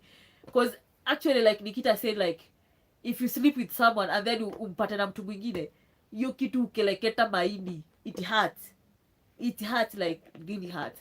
So for me, like after that I stayed away. Na si ati sipatanangi na wanaume, napatananga na wao. Alafu the funny thing, when you tell a man like now my situation, now that I have a kid, because I don't hide, me I always tell people I have a kid. The moment you tell like somebody get to know you and they know you have a kid, and then you refuse to sleep with them, they will insult you. But for me, I always say, insult me, I know, yeah, I'm not a virgin, so what the big deal? But even if you insult me, hazitajibandika, but I'll live my life. I have my goals until, and I always say, and even the other time I told you guys here on live, I get married, a big wedding, and when I get married, my husband ataenda kuambia watu wa Guinness Book of Records wanipe the gift of the best wife. Goddess music anasema wrong, Flozie. What is wrong? I think ameanza kuwatch mimi video kutoka ianze. Alianza kuwatch? Ndio ameingia sasa akafuatilia kutoka ianze. Nimefanya makosa gani nimefanya? Hebu Goddess sema what is wrong? I just like said that. And that's why I normally say, like, you know, there's a way somebody will view you, another part, like somebody will view you in another way just because you have a kid. I don't know, but some of us, but for me now semanga no big deal, and that's why, like, yes, my ex fucked up, but I'm sorry akisikugonjeka kaingia kuine, because that's the time I started thinking about my son, like if at all I'm sick, what will happen to my son? But on another side, nilikuwa nasema at least akona baba anampenda. Yeah, hiyo ilikuwa napeanga hope, but I was still praying to God nisikuwe like this person ameniletea ugonjwa. But it was okay, I was fine, and that's what matters. And then I said, Flozie, but I still support women who want to have sex. I still support them. Go out there, have a lot of sex and use protection. If you want to have it, go have it, but don't come back here saying so and so used me. Respect yourself. Ati, don't trust a person because he's your husband. People out here are evil. Kwanza nowadays tricky. Wacha nikwambie, I know that is your opinion, which I respect, but the husband I'm getting, he's not an ordinary husband. He will be my husband. So even you ladies out there, wait for your extraordinary husband. He will not be like any other man. Be patient. It is not the world we used to. They are good men. Me, I believe this. Yes, you are actual man. So wait, he's coming. They are good he's men. Coming. They are good men out there, well, and one of them will be mine. When you could use the will kuliwa na acha tu anyway. Sama. Go unvalue yourself. Go out. But you know, they're like, okay, let me tell you. So during that period, tumekuwa out here. I remember there was time to Konenda. We went for a birthday at beshte yangu Club Rumors Tao. And then these big people, no mentioning of name, will be having bash. Alafu tustana tu wenye wamekuja wakajibaia guarana, unasikia wakiambua so and so celeb so and so akona bash, twendeni. Sorry guys. So there are girls who are inching to go. Inawasumbua hivi. Me, I never went. Like for instance, the time we were doing your show uko Krabidex, unajua those people are serious when walikuwa nasema mnaenda kulala kwetu. You saw the girls were there. Uliona kama girls walikataa? Si walibaki hapo? Jibu swali, si walibaki hapo? Ati? Time tulienda Club Idex, your performance. See, there were girls there. Yeah. See, they spotted boys who are spending money. Si walikuwa kwa hiyo table hapo, si tulikuwa tunasikia. Si walikuwa naambiwa like you eat properly cause leo mnalala kwetu. Si wasichana walikula makuku na wakakula pork na wakakula ugali. Sisi tulikula. Yeah, si walikula. Hata si tulikula. Sikatai tulikula, si ndio? But ulisikiza the talk ilikuwa hapo. Now, na wewe kama msichana with 5 common sense and you have more lakini when dating again ukuwe na open mind, only learn from the past, don't hold on to it, but now you will not be naive. You're a lady with common sense. Unasikia takataka zinaongelewa hapo, but you still flow with it. Yeah, but they went. Even the men were talking, like the men were there. We were there. A lady with brains. The man was saying kuleni, cause leo mnalala kwetu. Si kusikia msichana amesema hapana. At the end of the day. Walikuwa na smile. At the end of the day, please. Wanaangaliana hivi. For my ladies out there. Wanaangaliana hivyo. And I'm sure those girls walienda na wakalala huko. And then after that, usikia msichana akisema, tulikutana na fulani, club fulani, akaenda akanitumia. Haukutumiwa. You gave willingly. And that's what I'm standing for. Yes, so before you say all that, before he dumps you and you see him with someone else, yeah, and he's actually showing you that anapewa na huyo mtu mwingine, because I know you feel guilty. Hata mseme kutakuwa nako kanini ka guilt. So before all that, keep yourself pure. But the thing is, when those guys were there, like, that is common sense. Like, umemeet mwanaume kwa club that day, unataka kuniambia huyo mwanaume ameishi akuwa virgin huko, amengezia huko, anasema wangu nitaenda nimtoe club fulani? That's a big fat lie. So don't go out, especially like you go to a club, you see a guy is having like tumani, ananunua meza yake ndio inachafuriwa. Now the man clearly tells you unalala kwangu, and then after kwenda kulala huko unakuja kutuambia ulitumiwa. That's what I'm fighting for. Usiwahi kuja, as long as you are a willing giver and there is a willing receiver, don't ever dare kukuja kwa public. But mimi, what I'm saying, before your story yote hadi ufike huko kwa kwenda, respect yourself. Very simple. Very simple, my darlings. Very simple, but my darlings. Who don't? My darlings, my sweet darlings. Let's be open-minded. Saizi unapata mpaka kwa mtandao. Mko kwa section page ya mtu fulani. Unasoma comment. Unaona tu mtu na huko anasema nimekaa bila kukunwa, nahitaji mtu wa kunikuna, na anaweka namba yake ya simu. What do you say about that? Sasa wewe kama umeona mtu anahitaji mtu wa kumkuna na wewe ni mkunaji, si utachukua hiyo namba and you call that number, then after umeenda umekuna, nyangao ya mwanamke inasimama kusema ulimtumia. Sasa ndio mimi nasema hiyo. And that's how the world is like now, Nikita. And that's why Miss Jakata, mimi umesikia nikikata. Ngoja tuenye moto umesikia nimekata. What I am saying is for the ladies who are pure, don't say you can control yourself. Just what I'm saying is value yourself, value your man. If you want to give your man the precious gift that God gave alieka ndani yako, be patient. He's coming and he will appreciate you because of your purity. That's all I'm saying. It's as simple as that. I don't know why all this argument. For the ladies. But another thing is that, Nikita, don't be lied to. Because there's a man who know you are pure. Atakuja akuonyesha mapenzi. Atakufanya mpaka wedding. Atafanya mpaka your wedding. No ataka. My friends. There are people wanataka after wedding. Before you marry me, I am not stupid. I have been raised by me. I know my dad. I've been raised by parents who are parents. Hey, you can't lie. Before niseme I do, mimi the first time my fiance is going to propose, namwambia chill kwanza tuongezee miaka zingine kadhaa nione future. Ukijisikia go. But wacha nikwambie hii generation, don't be overconfident always. Me? I'm not be overconfident. I'm not trying to kill your confidence. Listen, I'm not overconfident. Let's just be clear. I'm just using my congosity. Yeah, okay. Very simple. I'm not being I'm just using my brains. Very simple. Yeah, which is good, but nowadays there's no buts. Please. For the I've seen people narrating stories. Enda kwa nani anaitwa aje huyu mama wa YouTube mwenye alitoka tu kwa saizi anafanyanga nini. Listen to the stories they share. Wacha nikwambie, if a man leo Nikita aamue huyu ni Nikita ameongea hivi kwa live screen, mimi hata nitaenda nimuoshe miguu.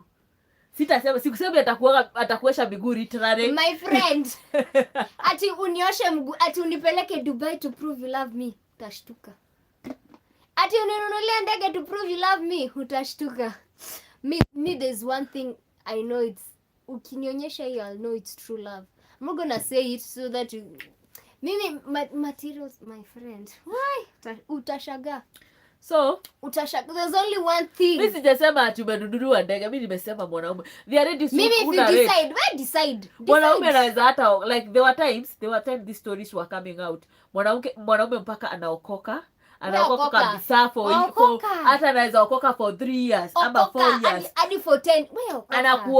Anakuoa. Let's be realistic. Anakuoa. Akikuwa after honeymoon unaona kama umebadilishiwa. Sweetheart, unaona kama umebadilishiwa. Ni kweli ama ni uongo? Such stories happen. I'm not saying that it will happen to you, but that things happen. Such things happen. Ati Saizo hata wezi nini si anakufurahisha, unaona ati wakoke ati ndio sasa Nikita Nikita akuwe naive akupe ndio proof point. Ati anakupea anaokoka mpaka mnaoana honeymoon wedding. Ndio sasa kuja ni prove my point wrong. Okoka my friend, okomaka my exes walimaka they nawe ni okomaka you'll be shocked beyond your expectations. Yep. Musinione mimi kadogo hivi mseme babako ameshinda na mimi. Unasema very true nini Godesh amalizi. Godesh, what is very true? Unasema kitu ndo design msana ananiuliza mambo ya forex trading, unasema ni mimi nimeishi kufanya hii kitu miaka nenda miaka rudi. Si kulingana na venye namjibu. So Godesh tuambie. And guys, if you hear, kindly go follow Godesh. Follow Godesh.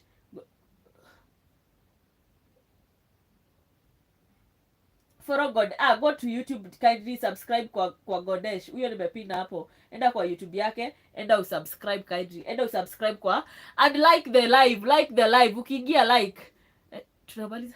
Nastaki kulala, naweza lala niamke late. Yeah, guys, kesho naenda Karbanet. Tunaenda Karbanet, tunakunywa mulsik. Labda huko nitaagukia Bukari. Sasa huyu mtu anaongea nikae yeye ndio ameishi kutrade. Hata ngoje nimwambie vile nafikiria. One thing about us men, we love challenges. By the way, men are hunters. Yes, hunters. Continue hunting. Men are hunters. Utaishi kwa hiyo forest ukihunting. Men are hunters, ndio. You can hunt but karibu niseme fellow men. For the ladies who are like me. Hey. Men are hunters. You will continue hunting. Men are hunters, fellow hunters. Continue hunting. Men are hunters. Ati Nikita utashtuka. Ndio nasikia Godesha akisema hapa, Nikita utashtuka. Mimi nishtuke. Me no man. Trust me, I know men. So vitu zingine mkiona naongea, I'm speaking because I've seen. I've seen with my naked eyes. If my Mimi, not me.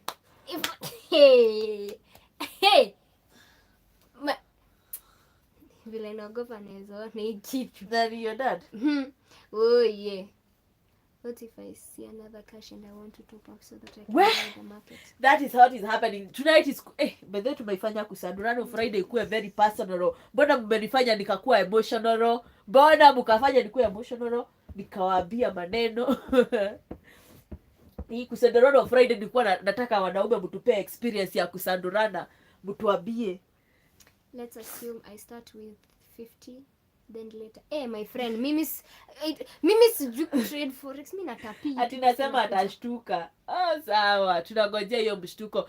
Manze tuko 6000 hapa na naona 5000 likes. Muongeze zifike ya 6000. Ukishtua Nikita, you deserve a world record.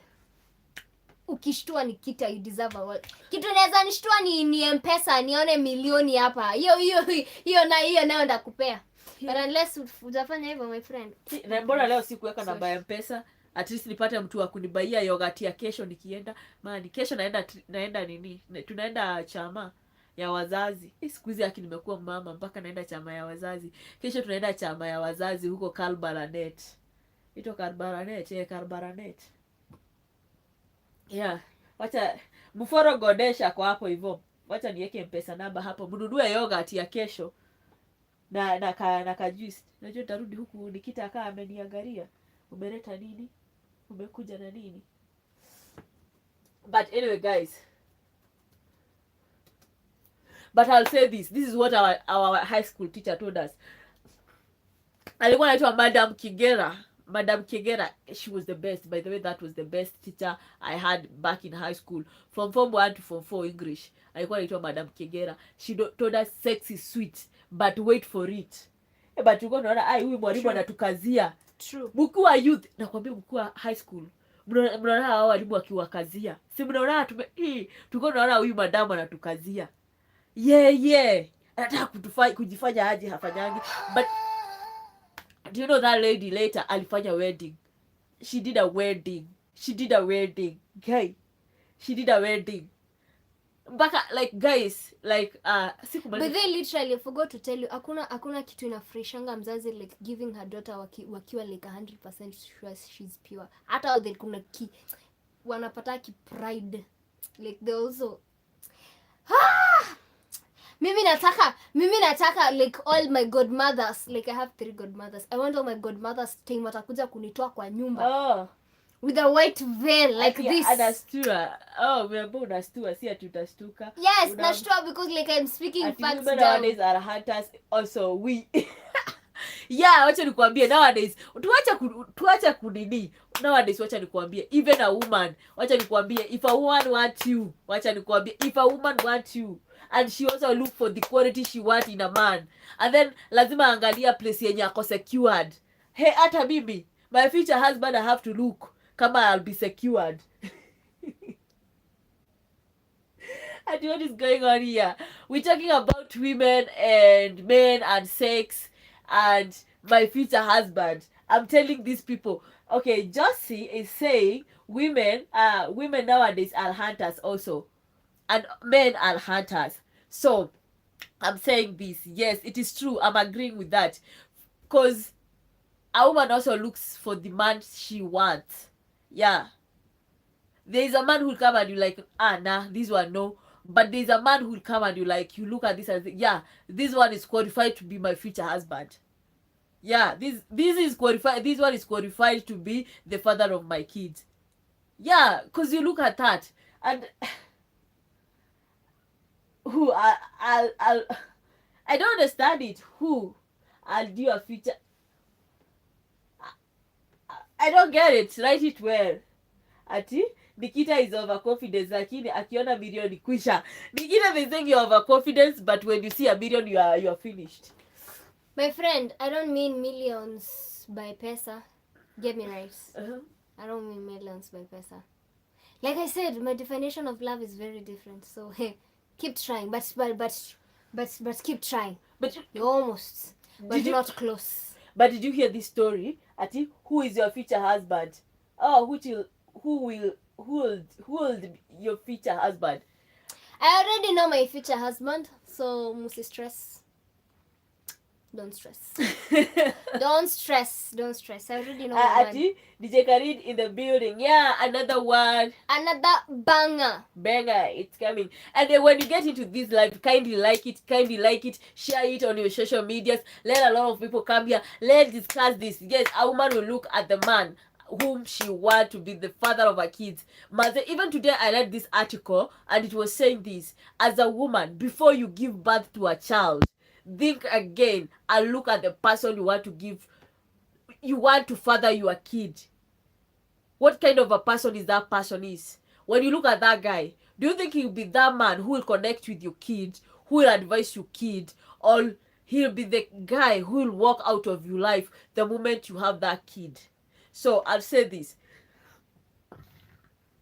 Honestly speaking, I'll say for my kid, that was God. Actually, that was God. For my son, that was God. I didn't know. I didn't even think about what to, like, it happened. We did not plan for it. It happened. It just happened, and I had not even thought about the future, how it will be. But right now, before I get a kid, before I carry a child in my womb, hey, my friend, I'll calculate. I'll do mathematics. If I'm out of the picture, will this man be responsible? Will this man take care of the kid? If, let's say, I give birth and God forbid die, will the father the kid, or will he walk out of the kid's life and this kid now will be with my parents? Yeah. that is the kind of things I ask myself. So right now, for me, wacha nikae tu niangalie. And also, I don't want a man who be like, I meet a man and then like I nianguke kwa box. I enter the box, like, okay, I accept the vibe and everything, and he's not marrying me, and then I have a kid, and then he be raising the kid when he's from afar. No way, sir, no way, sir. I don't want that. I don't want that. I don't want to meet a man and then like have a kid and then I'll be asking for child support, sijui nini. I don't want that drama. I don't want that headache. I don't want that pain. I want a man who'll be there, who'll be like, baby girl, what do you want for breakfast? Baby. I'm like, oh my love. Yeah, that's what I want. That's what I want. The man will be like, baby, we don't have salt today. Can we have food without salt for tonight? We can put some lemons. It spices it up. Somebody will walk through thick and thin together. But not somebody would be like, just have the baby. I'll send you child support. Apana, I don't want that. I don't want that. I don't want that. So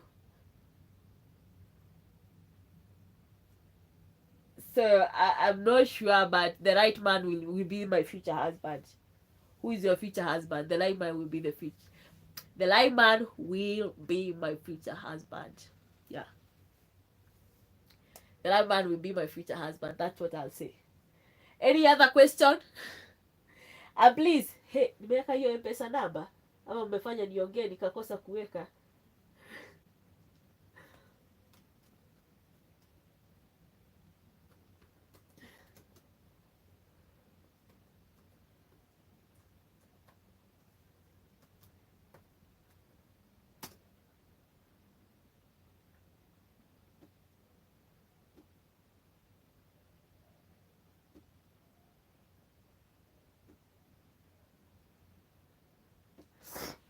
Yeah, any other question about that? Love died in 2012, so don't expect a lot. What? Where are you jinxing me? Atina kusikiza. Thank you so much, Sammy Breeze. Like the video. So, Godesh, how dare you? How dare you? How can you say this to me? But guess what? I'm not here. Like, when I meet my soulmate, my soulmate will yawn and I will yawn. And I know he's my soulmate. And what do you think of the women who lie how many kids they have? That's the worst mistake you ever do in your life. That's the worst mistake you ever do. I have 2 story scenarios, and these are the stories that people I know personally. There's this lady. Her body, she's blessed with this small body. Like, you know, there are women who are blessed. Body yake ni kama ya akothe. She does not age. And her face, by the way, she has a baby face. She does not age. She has that body. But she had 2 kids. Akakuja, she came to Nairobi, she started working. And then this young man saw her. And the man was okay. Like, with that man, she had a future, a secured future. But when they started dating, she was like, mi bado ni msichana. But nimepitia mahari, so I'm not a virgin, but mi ni msichana. Body count ni moja.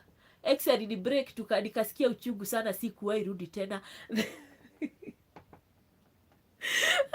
Anyway, I'm just making that out. But that's what most women say. Like, a woman, now, God blessed her so well. God blessed her so well. Like now I hear their operations. I can go to the hospital, even with my son. And I have a 11-year-old son. Near the hospital, I get the operation. They sew me up. And I'll be back as brand new. They even make me a new hem. So when I meet you, George, you say, that girl, if they tell you I have a kid, you say, no, I can testify for her. My Flozie, she was a virgin. I was the first man who teared the hem. That's what's happening anyway nowadays. So the lady was like, you know, I'm not a virgin. Because that's how, like, people count whether you, like, I don't know. People measure, like, which is okay or maybe not okay. And that's why, men, you get right to. Some women will go to bed with you maybe days after their days of the month, because they know there'll still be some, so that when they sleep, you sleep, and they make sure you sleep with them when you're drunk. So when you wake up, they show you the stains, and they, you know what, you have taken away my virginity. Na hiyo kitu imekuruo. But because you are naive, you'll take the woman back. Anyway, let's go back to our story. So that lady, I don't know what she told the guy. I'll just make up things. Yeah. But that lady, that's what she did. She lied to the guy. I heard she had 2 kids. So when she went back, like, now they started like dating, nini. They started living together with the guy. The guy knew this lady didn't have a kid. The lady got pregnant, and then they came to the family, because they are Kikuyus. You know, Kikuyus always do that. That is something traditional. You have to do that. They came to the family now to say, we have your daughter, nini, and that's when they found out the lady has 2 big kids. Watoto wako class 6 na 5, sijui 7 na 6. The guy could not believe it. He ended everything. He said, like, if you could lie to me about kids, what else will you lie to me? It ended. She was already pregnant to a boy. Now she's a mother of all alone. Me, when you come to me, George, sidanganyangi. Like, after talking, hey, my other name is Mama Danso. So you either take it or leave it. But I'll tell you, my other name is Mama Daniel. Yeah. I will never lie. It is, ladies, accept yourself. Kama uko na mtoi, accept you have a kid. A kid, I always say, like, a kid is not, mtoto sio panado ama mara moja atutamumeza urudishe kwa tumbo.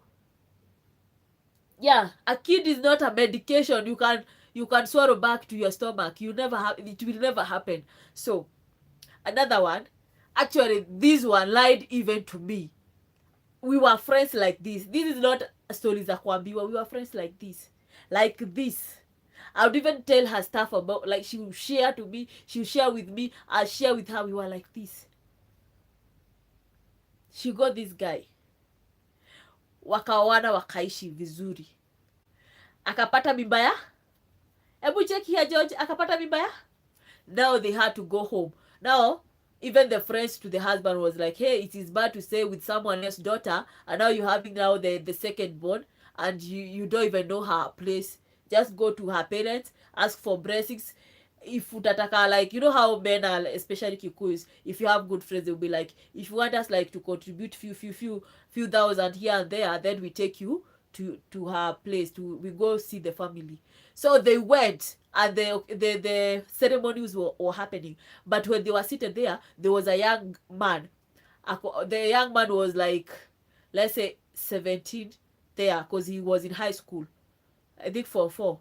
When they were doing the introduction, everybody in that room thought that young man was the brother. Shock on you was the son. Shock on you. The man was like, if only she had told me, I could have been okay. And this how, like, a lot of women, you lose good men. You meet good men, you deceive them, they walk out.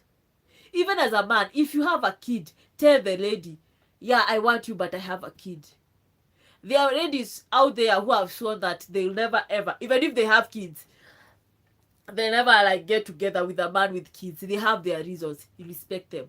So, because it will be so bad, you marry this woman, maybe she's carrying your child, then she find out you have other kids, then she walk away with your kid, and maybe you are those kind of men, don't like letting their kids be raised by other, like, letting your blood go. Like, especially from where I come from, there are people wanasemanga, usiwahi tupa damu yenyu, usiachilia damu yenyu. So it's good, if you marrying a lady, tell her, I have a kid. If you meeting a man and you see this man has interest in you, don't try. You know, just have people normally say, like, I cannot tell a man I have a kid, he lose interest. If he's losing interest, tell him quick, fast. Let him lose interest as early as possible. There is that man who will come and will not lose interest with you. He will love you and love you with the kid. So for me, George, I think I've answered you with 2 stories. So me, I believe, if a man loves you for you, see, there are men who marry people with even 4 kids, and you're like, how now? But they marry you even with 4 kids. When a man have decided to be with you, Nothing can stop him. That one I know. Nothing can stop him. So as a lady, you there. Just know that if a man wants you, nothing can stop him. Nothing. Even if you have, as long as you're the one telling him, you're the one, like, he's hearing the news from you, not from a third party. You just open, like, okay, so, like, actually, let me be honest. Sometimes if you come to me and say, like, I'll tell you, and I'm not interested, the first thing, I have a son. Yeah, I have a son. The way you react will tell me. The way you react the moment I tell you I have a son. And I know some people will think just because you have a son, I'm easy to get. No, I'm not easy, my friend. So I think I've advised ladies who have kids, and a man is showing interest. I don't know, you go read those advice for how many days. Just tell the man, I have a kid. If you want you, he'll take you with the kid. So Godash, I think I've answered George on that. And then he's saying about the ladies who lie about the number of kids they have. Why lie about the number of kids they have? They are your kids. Me, what I know, anyone can leave you, but your kids will. Your parents and your kids cannot leave you. For me, love is just a word. I'm done with it. Lowering sorrow. You're done with it and you're 24. Hey, who hurted you? Love is a beautiful thing. Go back in the forest and get your miss right. And then he say, if you're between the age of 20 and 34, have fun, cause all you'll be getting is lies. Don't take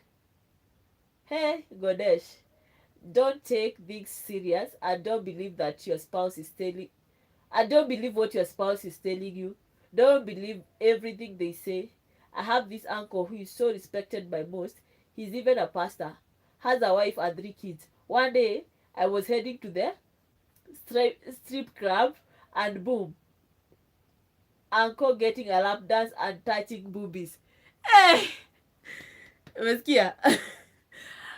He has an uncle ati ni pastor, but alimpata kwa club get a lap dance na akiguza boobies. Hey, uncle was enjoying it. Hey. Well, okay, I don't know what to say about it, but uncle was getting it. That's what I'll say. Uncle was getting it, but and to the wife, because I believe if you go and tell your aunt now, because he's your uncle, so the wife is your aunt. If you go and tell your auntie that your uncle was having a lap dance, hata ukuwe na evidence, that woman most probably will not believe you, and she will see you as the devil. She will see you as the devil. Ukweli, she'll see you as the devil. She'll see like you there to destroy her marriage, the marriage she has worked for years. She'll see you are trying to bring separation in that relationship. Anyway, marriage is like that. You just pray for it. I believe, like, you pray for it and then be open with your partner. Yeah, and then as a woman, spice things up. Hapo ndipo nawaambiaga pikia mwanaume uji na githeri venye anapenda. Kama anapenda kukua na giza, aenda bedroom zima giza. Kama anatakaga chini ya blanketi, zima taa, aenda chini ya blanketi. Yeah. Now entertain your man the way he want. Unajua watu who exaggerate. Wanaume hawanaga mambo mingi. It's like wanaume hawatakagi mambo mingi. Nyinyi ndio like sisi ndio huweka ideas. Just do how he want. Muulize unataka, how do you want it today, baby? And do you know what happened? We never spoke. Do you know what this uncle did? He told the waiter anipatie bia mbili. Where? Uncle, so you went there. He could have even gave you some of the ladies. Ujibambe. And is that what is affecting you and your relationship? Because now you see, maybe the best thing you could have done, you could have used another line and send your aunt So honest is the best policy. Yeah, honest is the best policy. But marriage nakwambia, marriage inakuanga hard. But jiulize, what made your uncle go to the club? What made your uncle go get a lap dance? Mimi nasemanga hivi, I know sometimes when we are here, we having these shows with Nikita, I'm always like the opposing part. But even my friend Flozie, if she comes here, I always say, like, I pray to God that when I get married, I'll have a bedroom that has enough space for a pod. Ile po, do you know that po yenye inakuanga kwa, that po yenye inakuanga kwa hizi stripe crabs? I want that in my bedroom. Honestly, I want that in my bedroom. Like, my bedroom, I pray to God that I have a man who can make that. Like, even me, I get money, that when I get married, I'm like, baby, we renovating this bedroom. We renovating this bedroom. My bedroom, I want it to have that pole. Yeah, I want to entertain my man the way I want. I want that pole in my bedroom.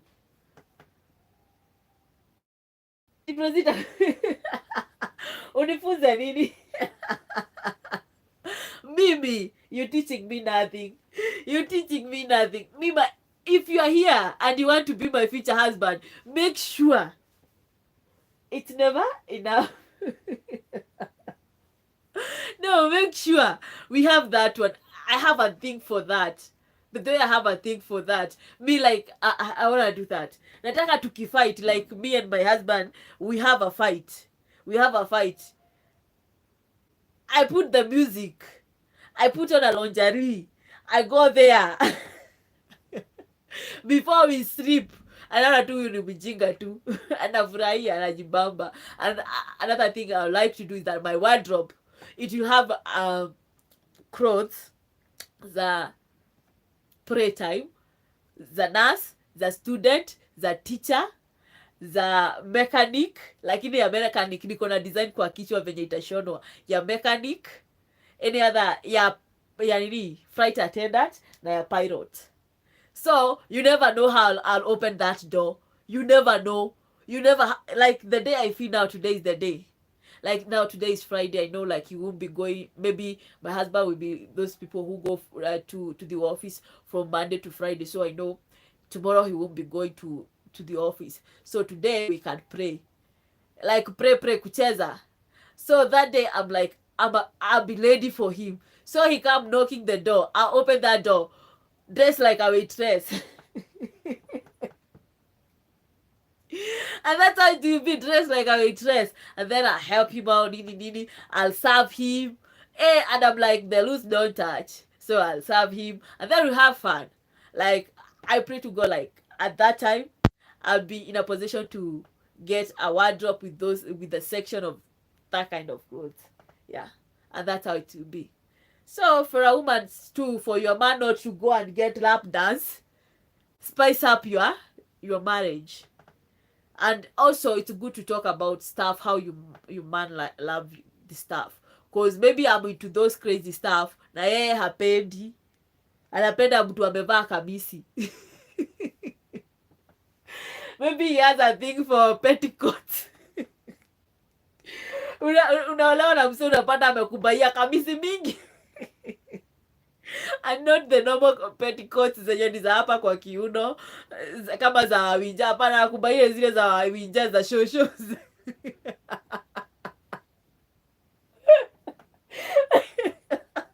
Ndio anainua hivi.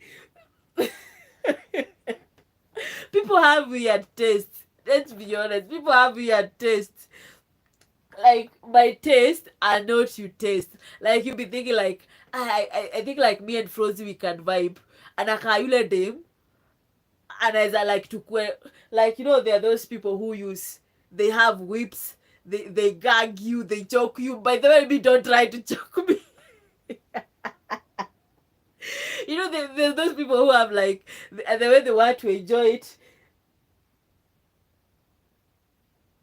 Ati, Flozie, how many people have you used this word, I love you? Acha nifikirie.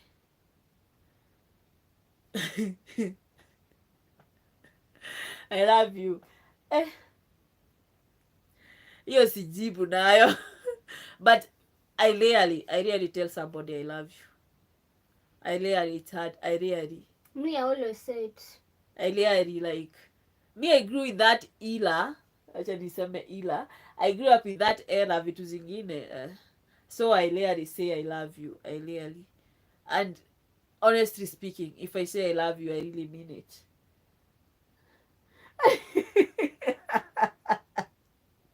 Hadi Flozie napenda kupanda miti. Ukweli, me, I want that pole in the bedroom. I want that pole in the bedroom. Yeah? I want my husband to come home. Alafu ananipata nimevaa kaa mechanic, but now the way I'm dressed, you know, like the key apron that is covering, you know, I have a design in mind. A design that will make him even be like, wow. Lakini hiyo nayo lazima. Po in the bedroom, it's a must.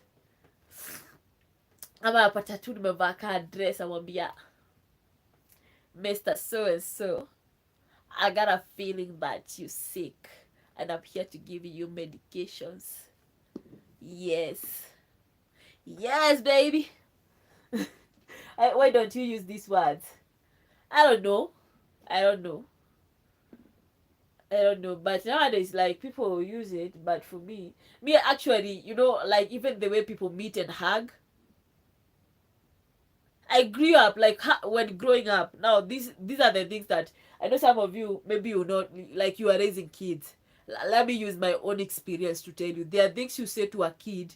Now those things get engraved in the child or in the person's brain, and that's why we say most of the adults right now, like the young adults, the age of 20 to 40, most of them, they mentally not okay because of the harshness that was instilled in them when growing up.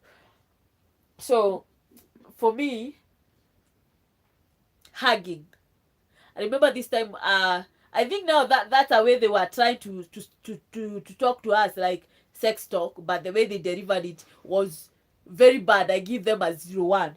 Actually, I give them a 0 or a -1. I remember this time my dad and my dad's brother, Wanyahururu, they were talking to us, and you know, these things we need to tell you. Things are changing. I saw, and nowadays I'm seeing that people are hugging, like you meet someone, you go hug them. That is not okay. Why do you need to hug someone? And some of these people are spraying things on their clothes. You hug them, unajisahau. So even when you go out there, usiende kuhug watu. Don't go hugging people. Usihug watu. Salimia mtu venye inafaa. So that one, it can affect. On effect, even shulemi, it can affect. I don't know venye nilishika, it affected me. So for me, hugging nowadays, I try, but I always do it awkwardly. I think even those who are close to me, they know when I'm hugging, I'm always awkward. But this is because of something I was told when growing up. Another thing, I remember this, I was in class 4. That is back in 1999.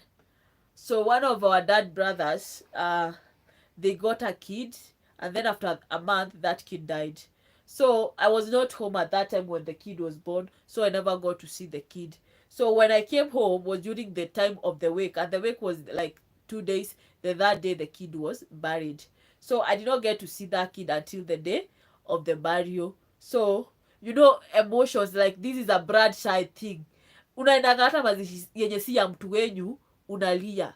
So at this time when I went to see, no, she was my cousin, and actually she had the exact name as mine. The kid was named Florence Wanja. So I had this feeling like I have a lot of cousins, but the mother did not name any of my cousins wenye tunaitwa kaa shosho yangu. My shosho is called Wanja. None of them anaitwa Florence. I'm the only one who anaitwa Florence. Most of them are called Josephine. Do you know that? Like, just me. Yeah, Josephine. Just me, Nikki, and we have another one, Naomi. Just the 3 of us. We are the only one who have a different name. The others are called Josephine. So when that kid was born, the mother did not name her Josephine or any other of the names. She named her. and then mi nakuja nasikia mtoi afu naambiwa na wao wengine mtoto alikuwa msupu and nini nini, like they got the chance to hold the baby in their arms, they got the chance to play with the kid, you know. I didn't get all that. So you know, there's that feeling, and I've not seen this kid. She was already dead.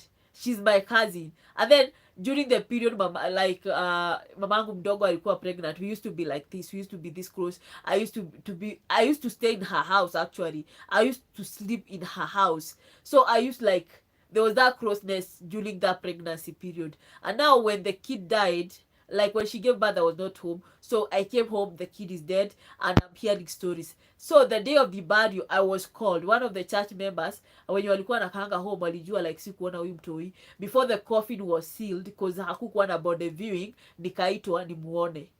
The kid was so beautiful. I'll never forget. And I was in grade 4, so I think I was 9 years. Nilienda shule kwa mdogo. I was 9 years. And this kid was so cute. Kalikuwa kasupu, and she was so cute. I'll just say that she was so cute, and she was like sleeping there. And then all these stories of my other siblings telling me they were holding her. She's already in the coffin. I cannot hold her. She's there lying there cute. I cannot hold her. I cannot like see her smile, and they could tell me, you know, you feel that thing, then you'll literally cry. I remember like that thing called me, and I'm trying to hold it, and then tears started coming out. And then now the ladies who were there, the church, they were like, no, don't cry. Somebody like take her somewhere. The people I met with was my dad and my dad's brother. Walikuwa hapo. They were there, not just my dad. My dad's brothers were there. They're like, huku hatutaki kuona mtu analia. Why cry? Unalia nini? And they were like, nikioranilia. I had to bottle it. Like to bottle it. And they even told my other siblings, we don't want to see anyone crying here. So that thing affected me. I think the shock and the emotions, like, I don't know how I bottled them, and I was still small. I don't know how I bottled them. So the feelings and everything. Do you know, even today, I remember, like, that was the first time for me, nikuwa kwa familia, somebody, a close relative died. That was 1999. Then 2019, one of my dad's brother lost his wife. I remember, tunaita mama mkubwa, she died. I knew her, she was good and everything. So it's somebody I grew up looking up to, calling her mom and everything. Nobody stopped us from crying this time, but that thing affected me. I could not cry. But later when I came home, that thing started affecting me. I could just stay like this and start crying. I remember during the burial, I'm even the one who led the children, the farewell speech. The children normally, for the children, I'm the one who read it. And I remember my grandmother telling me, I love it that you are strong, but I was not strong. I don't know, but that thing, like every time I feel I want to cry, something will hold it. Like, I don't know, I feel it like I'm back 9 years old back, and something will hold it. The tears, like, they might cry, I'll just wipe them, they will just burn me here, and they sting, and then and then that is it. But when I'm by myself, that's now the grief, when the grief hits me. Like, I just stay like this, and then the burial, everything, the ceremony started praying, and that's when I'll break down. So I'll say this, if you're raising a kid, if somebody, not even for kids, if somebody want to express their emotions, let them. Kama anapikaga duru anagaragara, let them express their emotions. Let the tears come out, because they heal. But when you stop someone, you might end up affecting them, like literally affecting them. I know, like, even like 2019, I really tried, nijaribu kulia, because I wanted that thing to come out, because I've gone to several burials that were to cross, like on my son's side. But hizo vitu, I remember when we buried the mother of my grandmother, the grandmother, like saidi akina baba mtoto wangu, mama yake alikufanga kama mtoi wangu hajazaliwa. Nobody knows this, but I could not even cry during the burial, but I could feel that thing. I was there supporting the sisters and everything. they love me, they came to me, so I support them. But after that niliaffectiwa. So kuna this day I went, 1 week later I went to St. Mary's for clinic. When I was coming from St. Mary's, and then I saw the nini Rangata burial place, niliambia dereva asimamishe, nikashuka. I walked mpaka kwa kaburi yake. I stayed there and cried. Hata sijui I was crying for what, but that when the grief came, I was there all by myself. I cried. Ikaniisha. After that nikaamka, I drank some water, I got some energy, nikaenda stage, nikapanda gari. I never told anyone like nilirudi kwa kaburi ya shushu ya mtoto wangu kulia. I never told anyone, but nilirudi because it got me. Kaenda. So as a parent, if your child want to express their feelings, their emotions, kindly let them be. Because a lot of adults right now, they're hurting. And now this adult is already now in a possession of their parents. And now like you find like already when ni mzazi, venye sasa unalezi mtoto unakuwa na hitirafu kidogo. Kuna wenye wanaachilia mtoto anakuwa spoiled kabisa, cause you have this mentality, nilichapwa, nilititiwa hivi na mzazi wangu. Kuna hiyo, as much as you smile, say I love my parents are good and everything, but kuna pale unaona you can't even discipline your child the right way, cause unaenda kumgonga ama unaenda kumuwan, don't do this. Unakumbuka the way your parent walikuzuia kufanya a certain stuff, maybe the same thing your child is doing, and it was not in a caring way, in a compassionate way, because we know like wazazi wa kitambo how they used to be. So unaachilia mtoto wako anafanya kitu tu, anafanya. Sometimes unajipata umeenda mtoi amefanya kitu, you disciplining that kid, but the way you disciplining the kid, there was a day, actually honestly there was a day, I don't know what Danny, I really beat my son, but there was a day, I think it's this year because my sister was here, because me, how I've grown up, like how I've raised my son, me raise mtoto wangu ile like I can talk to him, like I treat him like I don't need to beat him up for him to understand something. I can talk to him. I bet I can count the number of times nimemchapa. So I don't know what he did. Oh, there's this time nilimchapa last year ikikuja kuisha nilimchapa. Nilimchapa last year ikikuja kuisha. And the mistake was not his. Alikuwa anataka kwa watoto wanaenda mpaka huko bedroom wanarukaruka, na mkataza, ananiambia na wakataza hawasikii. The first day, the second day, the third day nilikuja na hasira zangu na nikamchapa, but na slippers. Nikatafuta the following day, nikaenda kwa hizo bomba zao watoto, nikaambia wazazi wake, mtoto wangu anakujanga huku? Hapana. Mtoto wangu ashaikuja kwa bedroom yako ukanyanga kitanda? Hapana. Ufunze watoto wako tabia. Na me I'm very bad when I'm angry. Actually I remember nilisema hawa watoto wako na tabia za kichaka, and no apology. Because I cannot warn you. Naambia, napatana na mtoto retry, namwambia if unakuja kucheza na Dan PS, they were coming because of the PS. Unakuja kucheza na Dan PS, please enda mkae kwa kiti mcheze. Other things, kuza my stuff, don't do that. But some kids, they are very naughty when they go to other people's house. They'll do the exact thing uliwakataza. So the moment ilifika, they go to my bed and then they jump on my bed. That one got me so bad. That time nilichapa mtoto wangu with no apology. That time nilimchapa, and the following day, actually the same night, saa 4 nikaenda one of the houses kwa ule kijana alikuwa amekanyanga, nikabisha, hawakufungua. Asubuhi yake nikawakuta, nikasema mwambie mtoto wenu hivi, the next time anaenda kwa nyumba yangu aingie, aende mpaka kwa bedroom yangu akanyange kitanda yangu, that the day namvaa nitamchapa. Sichapangi watoto wenyewe, but nitamchapa. That time I remember nilichapa ndani, nikamwambia the way nimekuchapa ni juu huna authority ya kuambia watu wasiingie kwa nyumba. Huku ni kwenyu ama ni kwao? Akasema ni kwetu.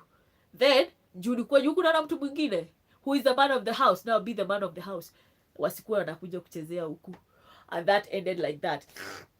So the next time nilimchapa, lakini hiyo time nilimchapa na hizo mahasira. And then when I was beating him, I remember one of the beatings nilipewa na mamangu, I stopped. I looked at him and told him, I just stopped. I stopped. Ilikuwa this year and Mary was here, and he, like, I gave him, like, I was buying stuff for him za shule, and then yeah, It was the school jumper. The school jumper is very costly. It's 1,800. And then he lost it. And then namuuliza, anasema hajui. Sijui kwa class. Ikakuwa story. And then limuongelesha like he's like, I'm talking to him, ako kwa laptop, ako kwa simu, he doesn't give a damn, na bado anakohoa hapa. Then the day zikanishika, nilimchapa. But nikimchapa hivi nikuwa halfway. I remembered how my mom used to beat us. Nikaachana na yeye. Actually nimwangalia tu nikaachana na yeye. And that was it. Like, it hit me. And that's what I'm trying to say. Some of us adults, saizi, a lot of adults, you are an adult, you are raising a child, but there are some things that happened in your past zina kuaffect mpaka sahi. So do the best thing when you raising your kids. Don't instill like the same fear, the same pain into them, but also usiwaachilie. Don't let your kid just grow like be spoiled. Try to have a balance, and that is it.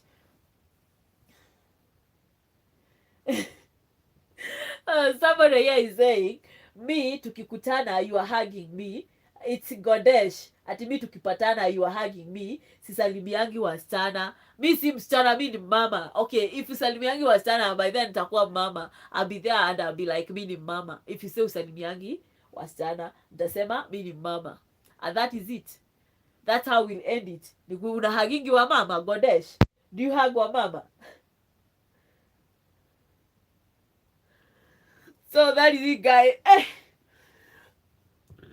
Sorry. Nagojea M-Pesa. Yeah, because anyway, I have few hours like 8, 2, 3, 4, 5. Nafaa kuwa nimeamka because tunaenda 6. 2, 3, 4. I have 3 hours. 3 hours. So Godesh, jibu swali. I've asked you a question, Godesh. Godesh, I have asked you a question. And he said he does not, he always hug men. Women. Godesh said he hugs women. He doesn't. Yeah, we need some hot water. Yesterday, iliafektiwa na maji. At yes. Me I'll be like me ni mama Godesh. You cannot hug a mama. You want to hug a mama?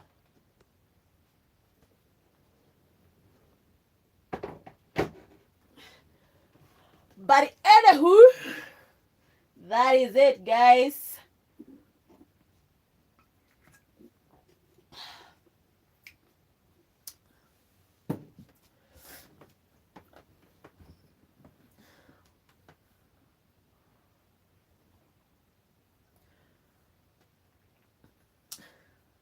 So Godesh, because you said you don't believe. Godesh, you said you don't believe in love. Do you have a body count? Tuambie, tumaliza hii na nini na body count yako. Tuambie tu, we will not judge you. We will not judge you. Tuambie, what's your body count, boo? How many? We are talking a matter of how many. Because you don't believe in love, so we unasandora tu. Nagojea kuona. I don't know why comments hazikuja hapa kwangu.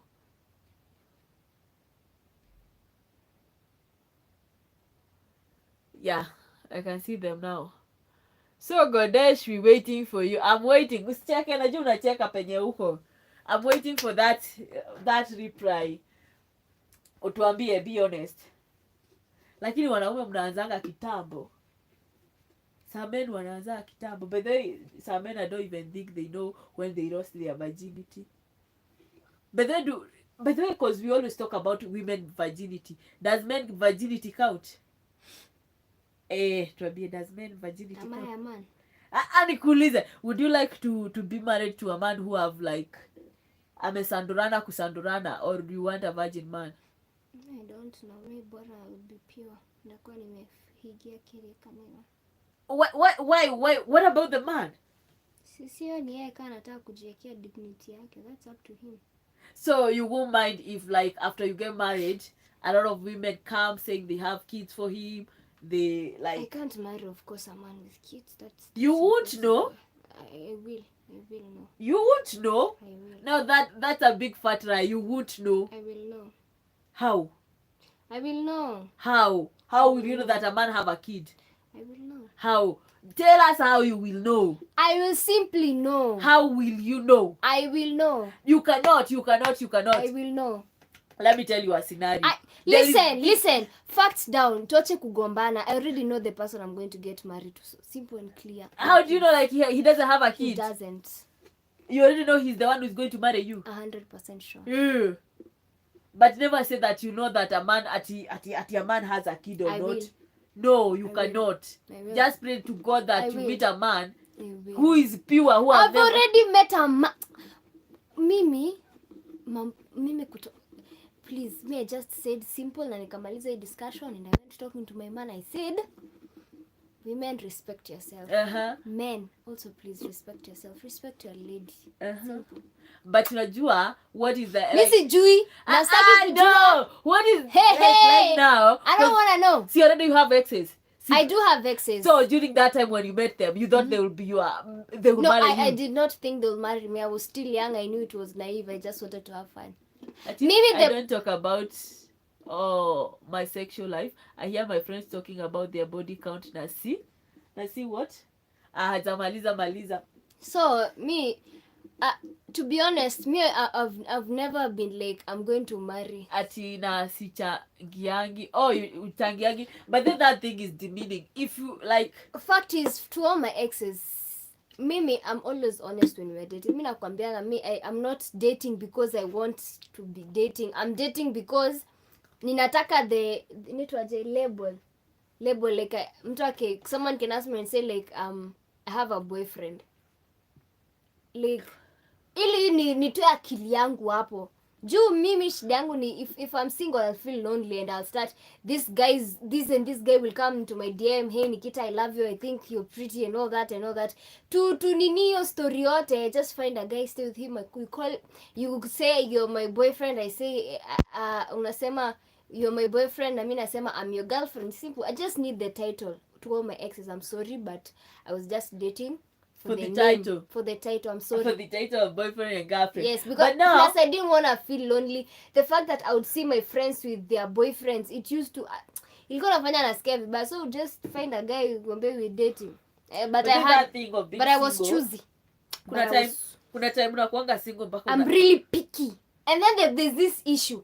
Maybe when I'm single, I see people who are in a relationship, they are happily in a relationship. But when I get into a relationship, I see single people are having fun. That's the problem with me. I always want to be single and I always want to be in a relationship. So, but then if you've dated me, you should, unajuanga, mi nakuanga open na wewe, nakuambianga tu kiroho safi, kutafika point I will lose interest in you. So mi tu kaya kijua. Mi but then most of my exes nilikuwa naambianga wakwe na side chick. Na side chick? Mbele ya Mungu, mimi nilikuwa naambia mimi ndakunyima. Wewe tutafuta mtu mwenye. So ulikuwa I just needed the label, the name. So ulikuwa unaingia kwa relationship, unajua that is demeaning. Like you dating me alafu bado unaniambia ati Flozie we tafuta chali mwingine. Mimi niko hapa tu kuitangwa chali ya Flozie. I just seen you, at least I was honest and the guys were down for it. See, they got the name and see they got to say and one day they're gonna see me on social media, so I dated that girl. That mi siwezi kupe, hiyo ndio shida. I can't give you. That's the shida. I can't even talk of kupeana. Hiyo story nimaliza, story ya kupeana iliisha.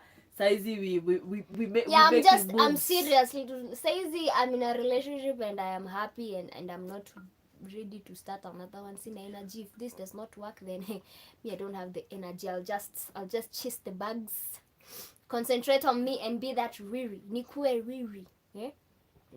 I get ninafikisha nini my net worth inasomaga billions. Alafu ndio nitafute ASAP Rocky wangu. Aisho ukiachana na mwenye uko naye hautaenda after some time uone tena watu wenye wako relationship wako. No, wako sawa. Nishachoka man. That's why I'm not dating no one. You're not dating. Wow, that's so cool. That's so cool. But you know there are people who not dating but they getting it. You're not dating and you're not getting it. Yeah. Because there are people who not dating but they getting it. Me, I'm dating, but my relationship need long distance, so it's a win-win for me. Like, I'm getting the label of I have a boyfriend, and at the same time I'm comfortable with the fact that I am already I'm pure. Na ati hakuna time atanipigia simu niambie babe kuja, I want. He's far away. Just really having somebody to talk with. Yeah, and I'm comfortable with that, by the way. The fact that he's caring, he always checks up, that's okay with me. Yeah. Unatumia nani huyo? Situmi na kupatia usome.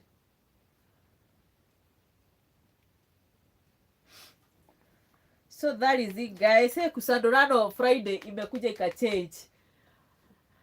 But it was nice anyway. It was nice. It was a nice video. Unajua zamani nilikuwa na tabia kukula Rico cubes. Hata mimi. So that is it, guys. Anyone with a burning thing to say, because we're ending this live, manze. And thank you so much, guys. Yeah. Hata mimi can't taja his name here on social media. Alikuwa hapo, unaona kama nilimnini. Nasema, I can't taja his name. Also me I can't taja shadow madoma tachikichiki. Yeah. So guys, sorry. Somebody promised me that there was somebody here on the line. Yeah, he said like there is a medication that will be shopping kesho prescribed to me that I can buy from the supermarket and then get rid of the gas, because manze, it's really disturbing me. But guys, yeah, simunibaie soda ya kesho. That's why I have M-Pesa hapo. Naenda trip kesho. Hata silali, I'm not sleeping. But do you know, like the first trip I came to Nairobi, sikulala, nilienda kuamsha shosho saa 10. Agotware. Si tulikuwa nakuja na hiyo trip. Nilikuwa nasema tulienda Boki. Saa 9 I was awake. Shosho Njora. I was awake. Shosho Njora amenipeleka mpaka Murang'a. That lady. Me, the only thing that lady ananishtuanga ni memory anakuanga nayo. Yeah, she has memory. Good talk. Yeah, it was. And nobody should ever use anything on this life against me. But anywho, it was just a rock. Yeah, so guys, let's say a good night. Yep. Now tomorrow, guys, to all my fans, tomorrow I'm going to Cabranet Nakuru. So if you see me, Nakuru. Yeah, Nakuru. Nakuru. So I'm going to Cabranet Nakuru. If you see me and you're a fan, don't hold it. Just say hi. Take a selfie with me. Take a selfie with Flozie Fire, baby. God, I post feel it on social media and tag me. Social media and tag me. I come there and say it was nice meeting you and talk to you. So guys, that is it, guys. That was Kusadurwo Friday. But next week it's gonna be the same Kusadurwo Friday, but we're gonna have the real talk about sex. Yeah, we need to have these sex talks, manze. Yeah, we really need to. And maybe next week. Yeah, next week, manze, I'm gonna bring a host. I think Monday. Tujuane Monday gonna be a little bit different, because I'm gonna have somebody who's 19. 19 is a teenager but also an adult, and we're gonna have Nikita, and you're gonna have me. That is on Monday. Yeah, Tujuane Monday. It's gonna be lit. See, I told you. Why are you looking at that like that? I'm 20. Why are you calling me 19? I'm saying the person I'll have is 19. Oh, our guest. We'll have a guest on Monday, guys. Be ready for it. Tujuane Monday, we're gonna have a guest lady. We're gonna have a guest lady. Tutakuwa na kasichana. Tawaletea kasichana. Nakwambia these lives are gonna get better and better. Manze, I know sometimes maybe we're going to bring Eve Muigai one day. Yeah. We just nice talk, night, guys, night, Skyla. Yeah, you know my Skyla ujalala. You know my mepinua. Utapigwa. You know but tumepin hapo hivyo. Ni M-Pesa, unaweza tuma 250 ya kununulia your host soda kesho. your host. Kwani mimi sikunywi soda? Hiyo ni ya kwa mnanidharau rigi juu sina sula, kumbe unadharau Mungu.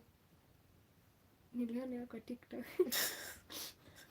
So guys, thank you so much. Skyra said night. Thank you, Skyra, so much. Thank Sleep you so tight. much. We appreciate your company. We appreciate having you here. We do. Yeah, we appreciate. We don't take it. We appreciate the support, manze. Everybody who was there. George dropped by. We had Josie. Oh. He's my number one fan. I'll not forget him. And we had Skyra. Lee Haring. Ndio naosha vyombo. Tukuletee zetu. Ngoja, unajua uko hapa kwa window, ninaweza kuna vyombo ziko. Tunaweza kupatililia. Alafu nitachukua you are a good person kama unaoshanga vyombo, imagine. Hey baby, can I sleep? You do the utensils for me. Guy. Jenso. Future husband. Goals. You wouldn't like a man who can help you with utensils sometimes, not all the time. Until the 10. Wewe hizi sinajaribu. Okay, me I know this girl ashaenda kuchimba bedhe mchanga ya kwenu, aekele rose. Akuze rose. Bedhe hapo nyuma kwenu kuna mchanga inakuanga hapo. Alichimba kwa shamba. Akachukua ya kupanda rose. Na ilikufa. I'm sure uliwatch your video. So, usimde anaweza leta na dibishi. Alafu ama zisibishe ni tane. Koko. Dai ndo babi. Sindo. Derotere. Nendo shiraha babi. Sibo. Sindo. Nani mo guy. Do higure babi. Sindo do. Ama tukupitishia hapo kwa windows, unajua. Kwa window. Windows zako zimefungwa. Tuwili hapo. Tunapitishia tu tuwili. Unaoshanga tukirudisha. Unaosha unatupatilia. Tunarudi tukieka bedroom ya madhi. Si bedroom ya. Idea hiyo. Guy. Fungua dirisha. Tunafanya live. Fungua dirisha.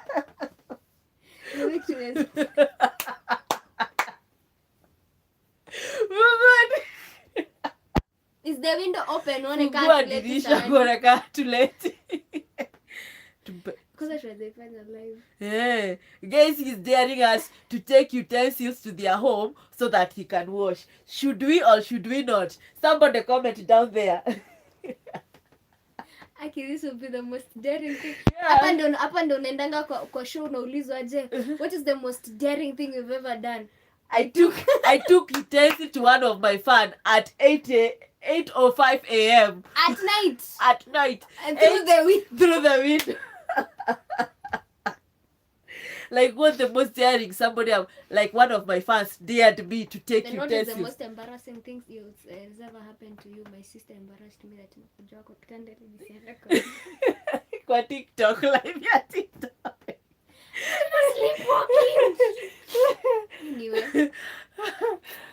Anyway, bado walinipenda. Yeah. Na bado wakasema niende kwake for 2 weeks. Yeah. Na kona nego ikarakiu princess. Kama si princess treatment, I don't want it. Utashangaa utaenda uuzwe mahindi. Na kidney. Hata matongo. Sijakwambia pale kwa barabara kuna baba wetu Gafiro. Alikuwa anaenda na bike apata accident akaumia mkono. Saizi anauza anauzanga matunda alafu anaenda na huyu baro. Sasa akirudi hivi ndio alikuwa anafunga job. Si kuna huyu boy anaitwa Saimo, unamjua? Sijui akaambua, hujasalimia Saimo. Akasema, tigana sio, acha na Saimo nini. Nicheka. Ati sijui mbona na feel weird. Leo tujongeana na nani? Na Josie. Shit. Josie po. So guys, nobody supported you, so hatutakuja. But if someone angesema ngwe nakwambia tungeleta hizo utensils. So guys, thank you so much. Thank you for the support. Thank you for the love. Thank you to all my moderators. Skyla next week tutamfanya moderator, anakuja sana. Ndio akwage ana share hii live. Jina yake inatokea hapo na Bru. Skyra, umesikia venye tunasema next week tutakufanya moderator. Hii live yangu nikaa kila mtu moderator. Hapana, if I get up to 10 moderators, we are not adding more moderators, ndio? We have you, we have Xavier, we have Josie, we have George, we have Godesh. Josie nimemhesabu. We have my friend Lozie, au ni 6. Nani mwingine? Oh, so Skylar, you'll be my 7th moderator. Wakifika 10 ni hivyo, we are crossing the moderation sector. Alafu tutafanya nani akikuja? My Peter Gifted huyo atakuwa my moderator number 8. And then nimeona mtu anaitwa Andy Wells. Huyo hata wakue 10, huyo nitamuongeza kuwe number 11. Ati I'll really appreciate. Yeah, Monday tutakuweka moderator. Nilikuwa there unamaanisha. Uta appreciate tukileta vyombo.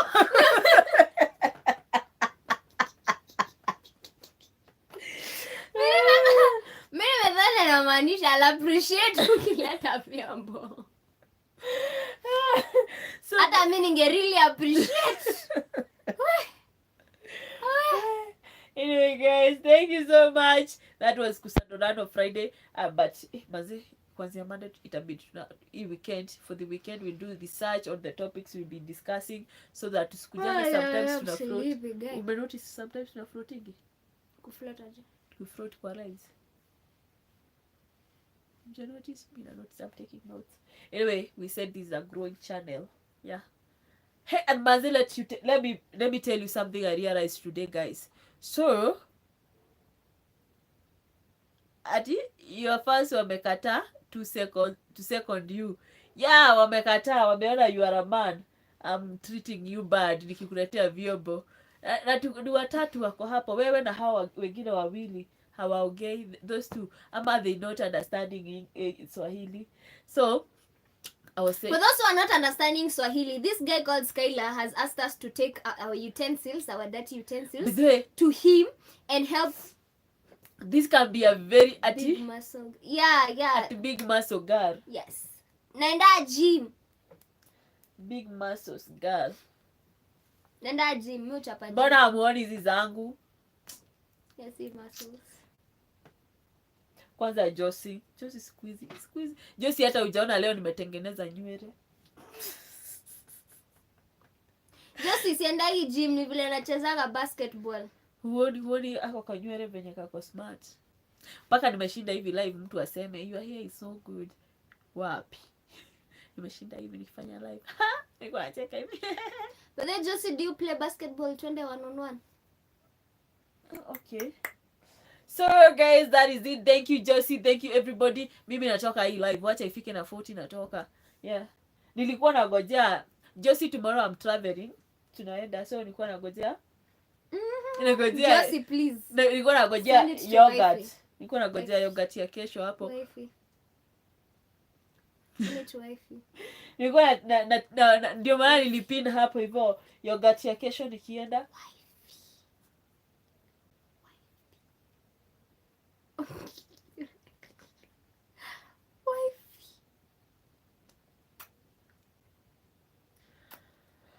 Live imeisha. Guys, live imeisha. Bye guys, thank you so much for the love, for everything. See you Monday. And Monday we have a guest. Mwenye atakuja kupiga Nikita stop. Nikita will be like Mimi sasa. Nikita will be like Mimi sasa. I live for my mouth. My people, I live for my mouth. Hapo ni unajua you don't live for you. Aki watu mnanionaga huko nje, mnaniona nikitembea kama mtu aongeagi. Si mnashtuka mkinipata. Anyway, that is it. Kuna tabia mbaya ona hii. Mara si kufinya chakula ya watoto. Within the first person aliingia kwa live aliniambia Flozie nafinya. So aki watu mnanionanga huko nje, please say hi to me. I'm a very approachable person. Ni vile tu nikiwa huko nje I'm just shy. I'm a shy person by nature. But nikikuja hapa mimi ukinipinch tu hivi ama nisikie you arguing something that I'm supposed to be winning, hiyo nayo nitachimbuka. na mkaga. Yeah, I know. But anyway, you know, waking up the competitive person in me. Enyewe bedhe nimefanya lives na wewe nikasema enyewe nilitulianga. Nikita, you don't know me. Nobody knows.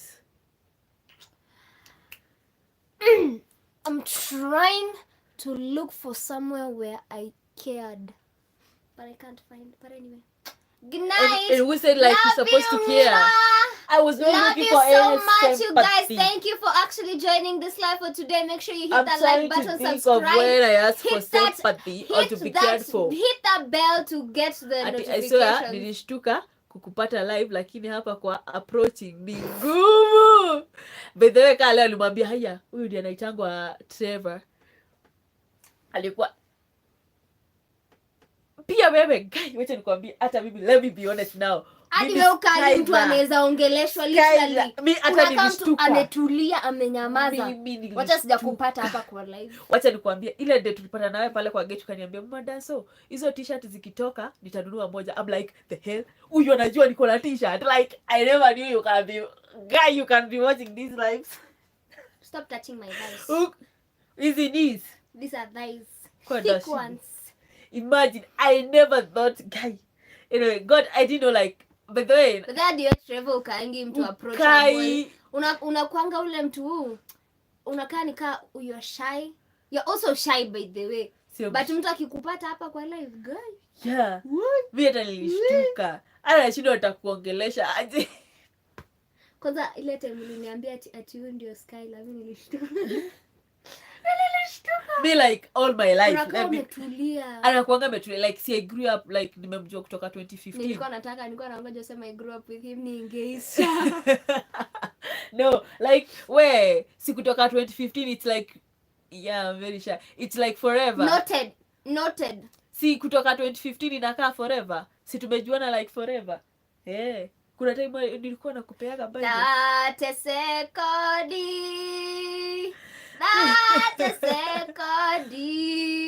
Maza, hii inakaa forever. Mimi nilikuwa na like so don't fall for that kind. It will ikona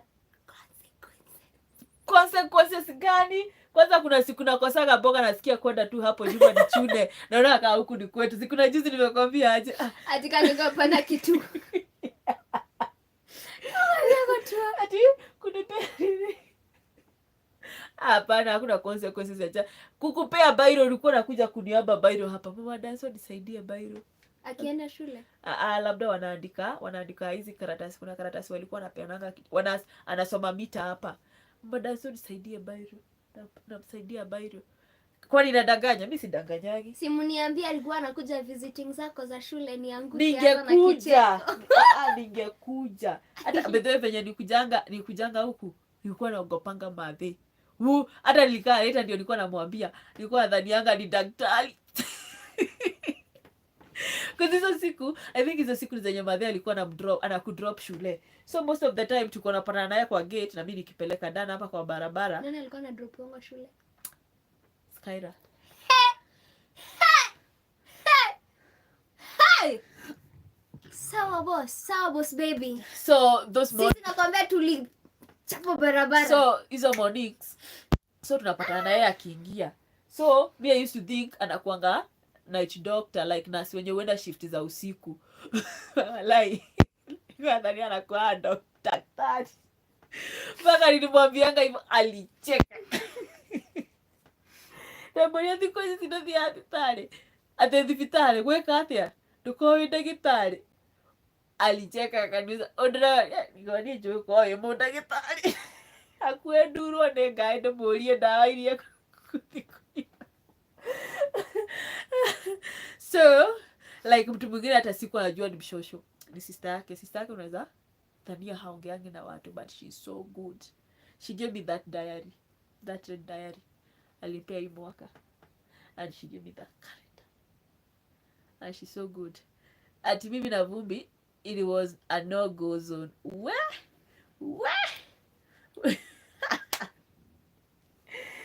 That's how it was. Come to Naivasha, come baby, come. Ndio ujue hata nakaa nimesafiri kwa nini.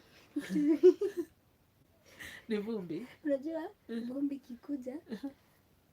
Tuangalie. Vumbi kikuja. Sasa mtu afunga hivi macho, afunga hivi macho na. So that's how it was. So mimi nilishtuka like knowing it. Nilishtuka kwanza nayo anita mama dance. So I'm like, of course hizo nimeongea na mshene mama dance so ni huko kwa kijiji. Guys, I hope you know you are being tricked by this lady right here. You know she's not going to sleep. But the guys, so she can keep you here till 6 in the morning. Mimi nagoja M-Pesa nibaiwe soda ya asubuhi. Kesho naenda trip. Mbona unanichomea? Anyway. Ninashangaa mbona unasema wewe peke yako ununuliwe kuku. Kwani baby girl hapa haiwezi nunuliwa? Mimi nimejiongea. Ati mimi na Vumbi it was a big. Acha nimalize kuongea na yeye nimalize hii live manze. But anyway, thank you so much. By the way, I appreciate it. I appreciate it so much. Mumtumie na mimi basi kesho mnikujie hapa. Kesho bado tu mimi nitakuwa kwa nyumba, mnikujie mnipeleke outing. Imagine nitaenda. Ngoja utasikia. Nitaambia na siwezi kuuliza as long as you know what you do. Kesho nitashinda tu kwa nyumba. So mtu tu jitolee tu nikuje. Just anyway, that is your life. Just please come for me tomorrow. Do what you want. Imagine ni weekend na anashinda kwa nyumba the whole Do what you want, baby G. Kaidre. Baby G. Si nituambia Rigi ni yako ni wewe. Yeah. Si uambie Rigi G unataka kuona nyumba ya Karen. Pigia Rigi. Sitaki kumpigia ni uageresha English atijua amepada bei niambie tumia tu Kiswahili. Manze, it's a vibe. But manze, I appreciate.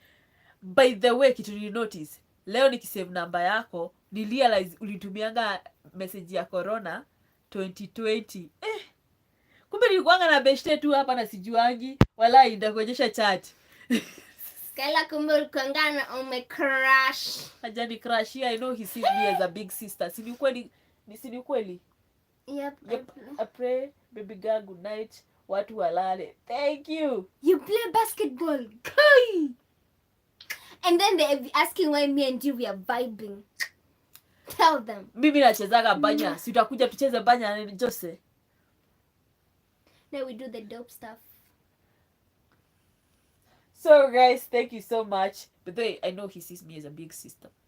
A big sister who is a celebrity. Sindio Skyra, sindio? I'm that big sister who is a celebrity. Mwenye nakuwaga na utiaji.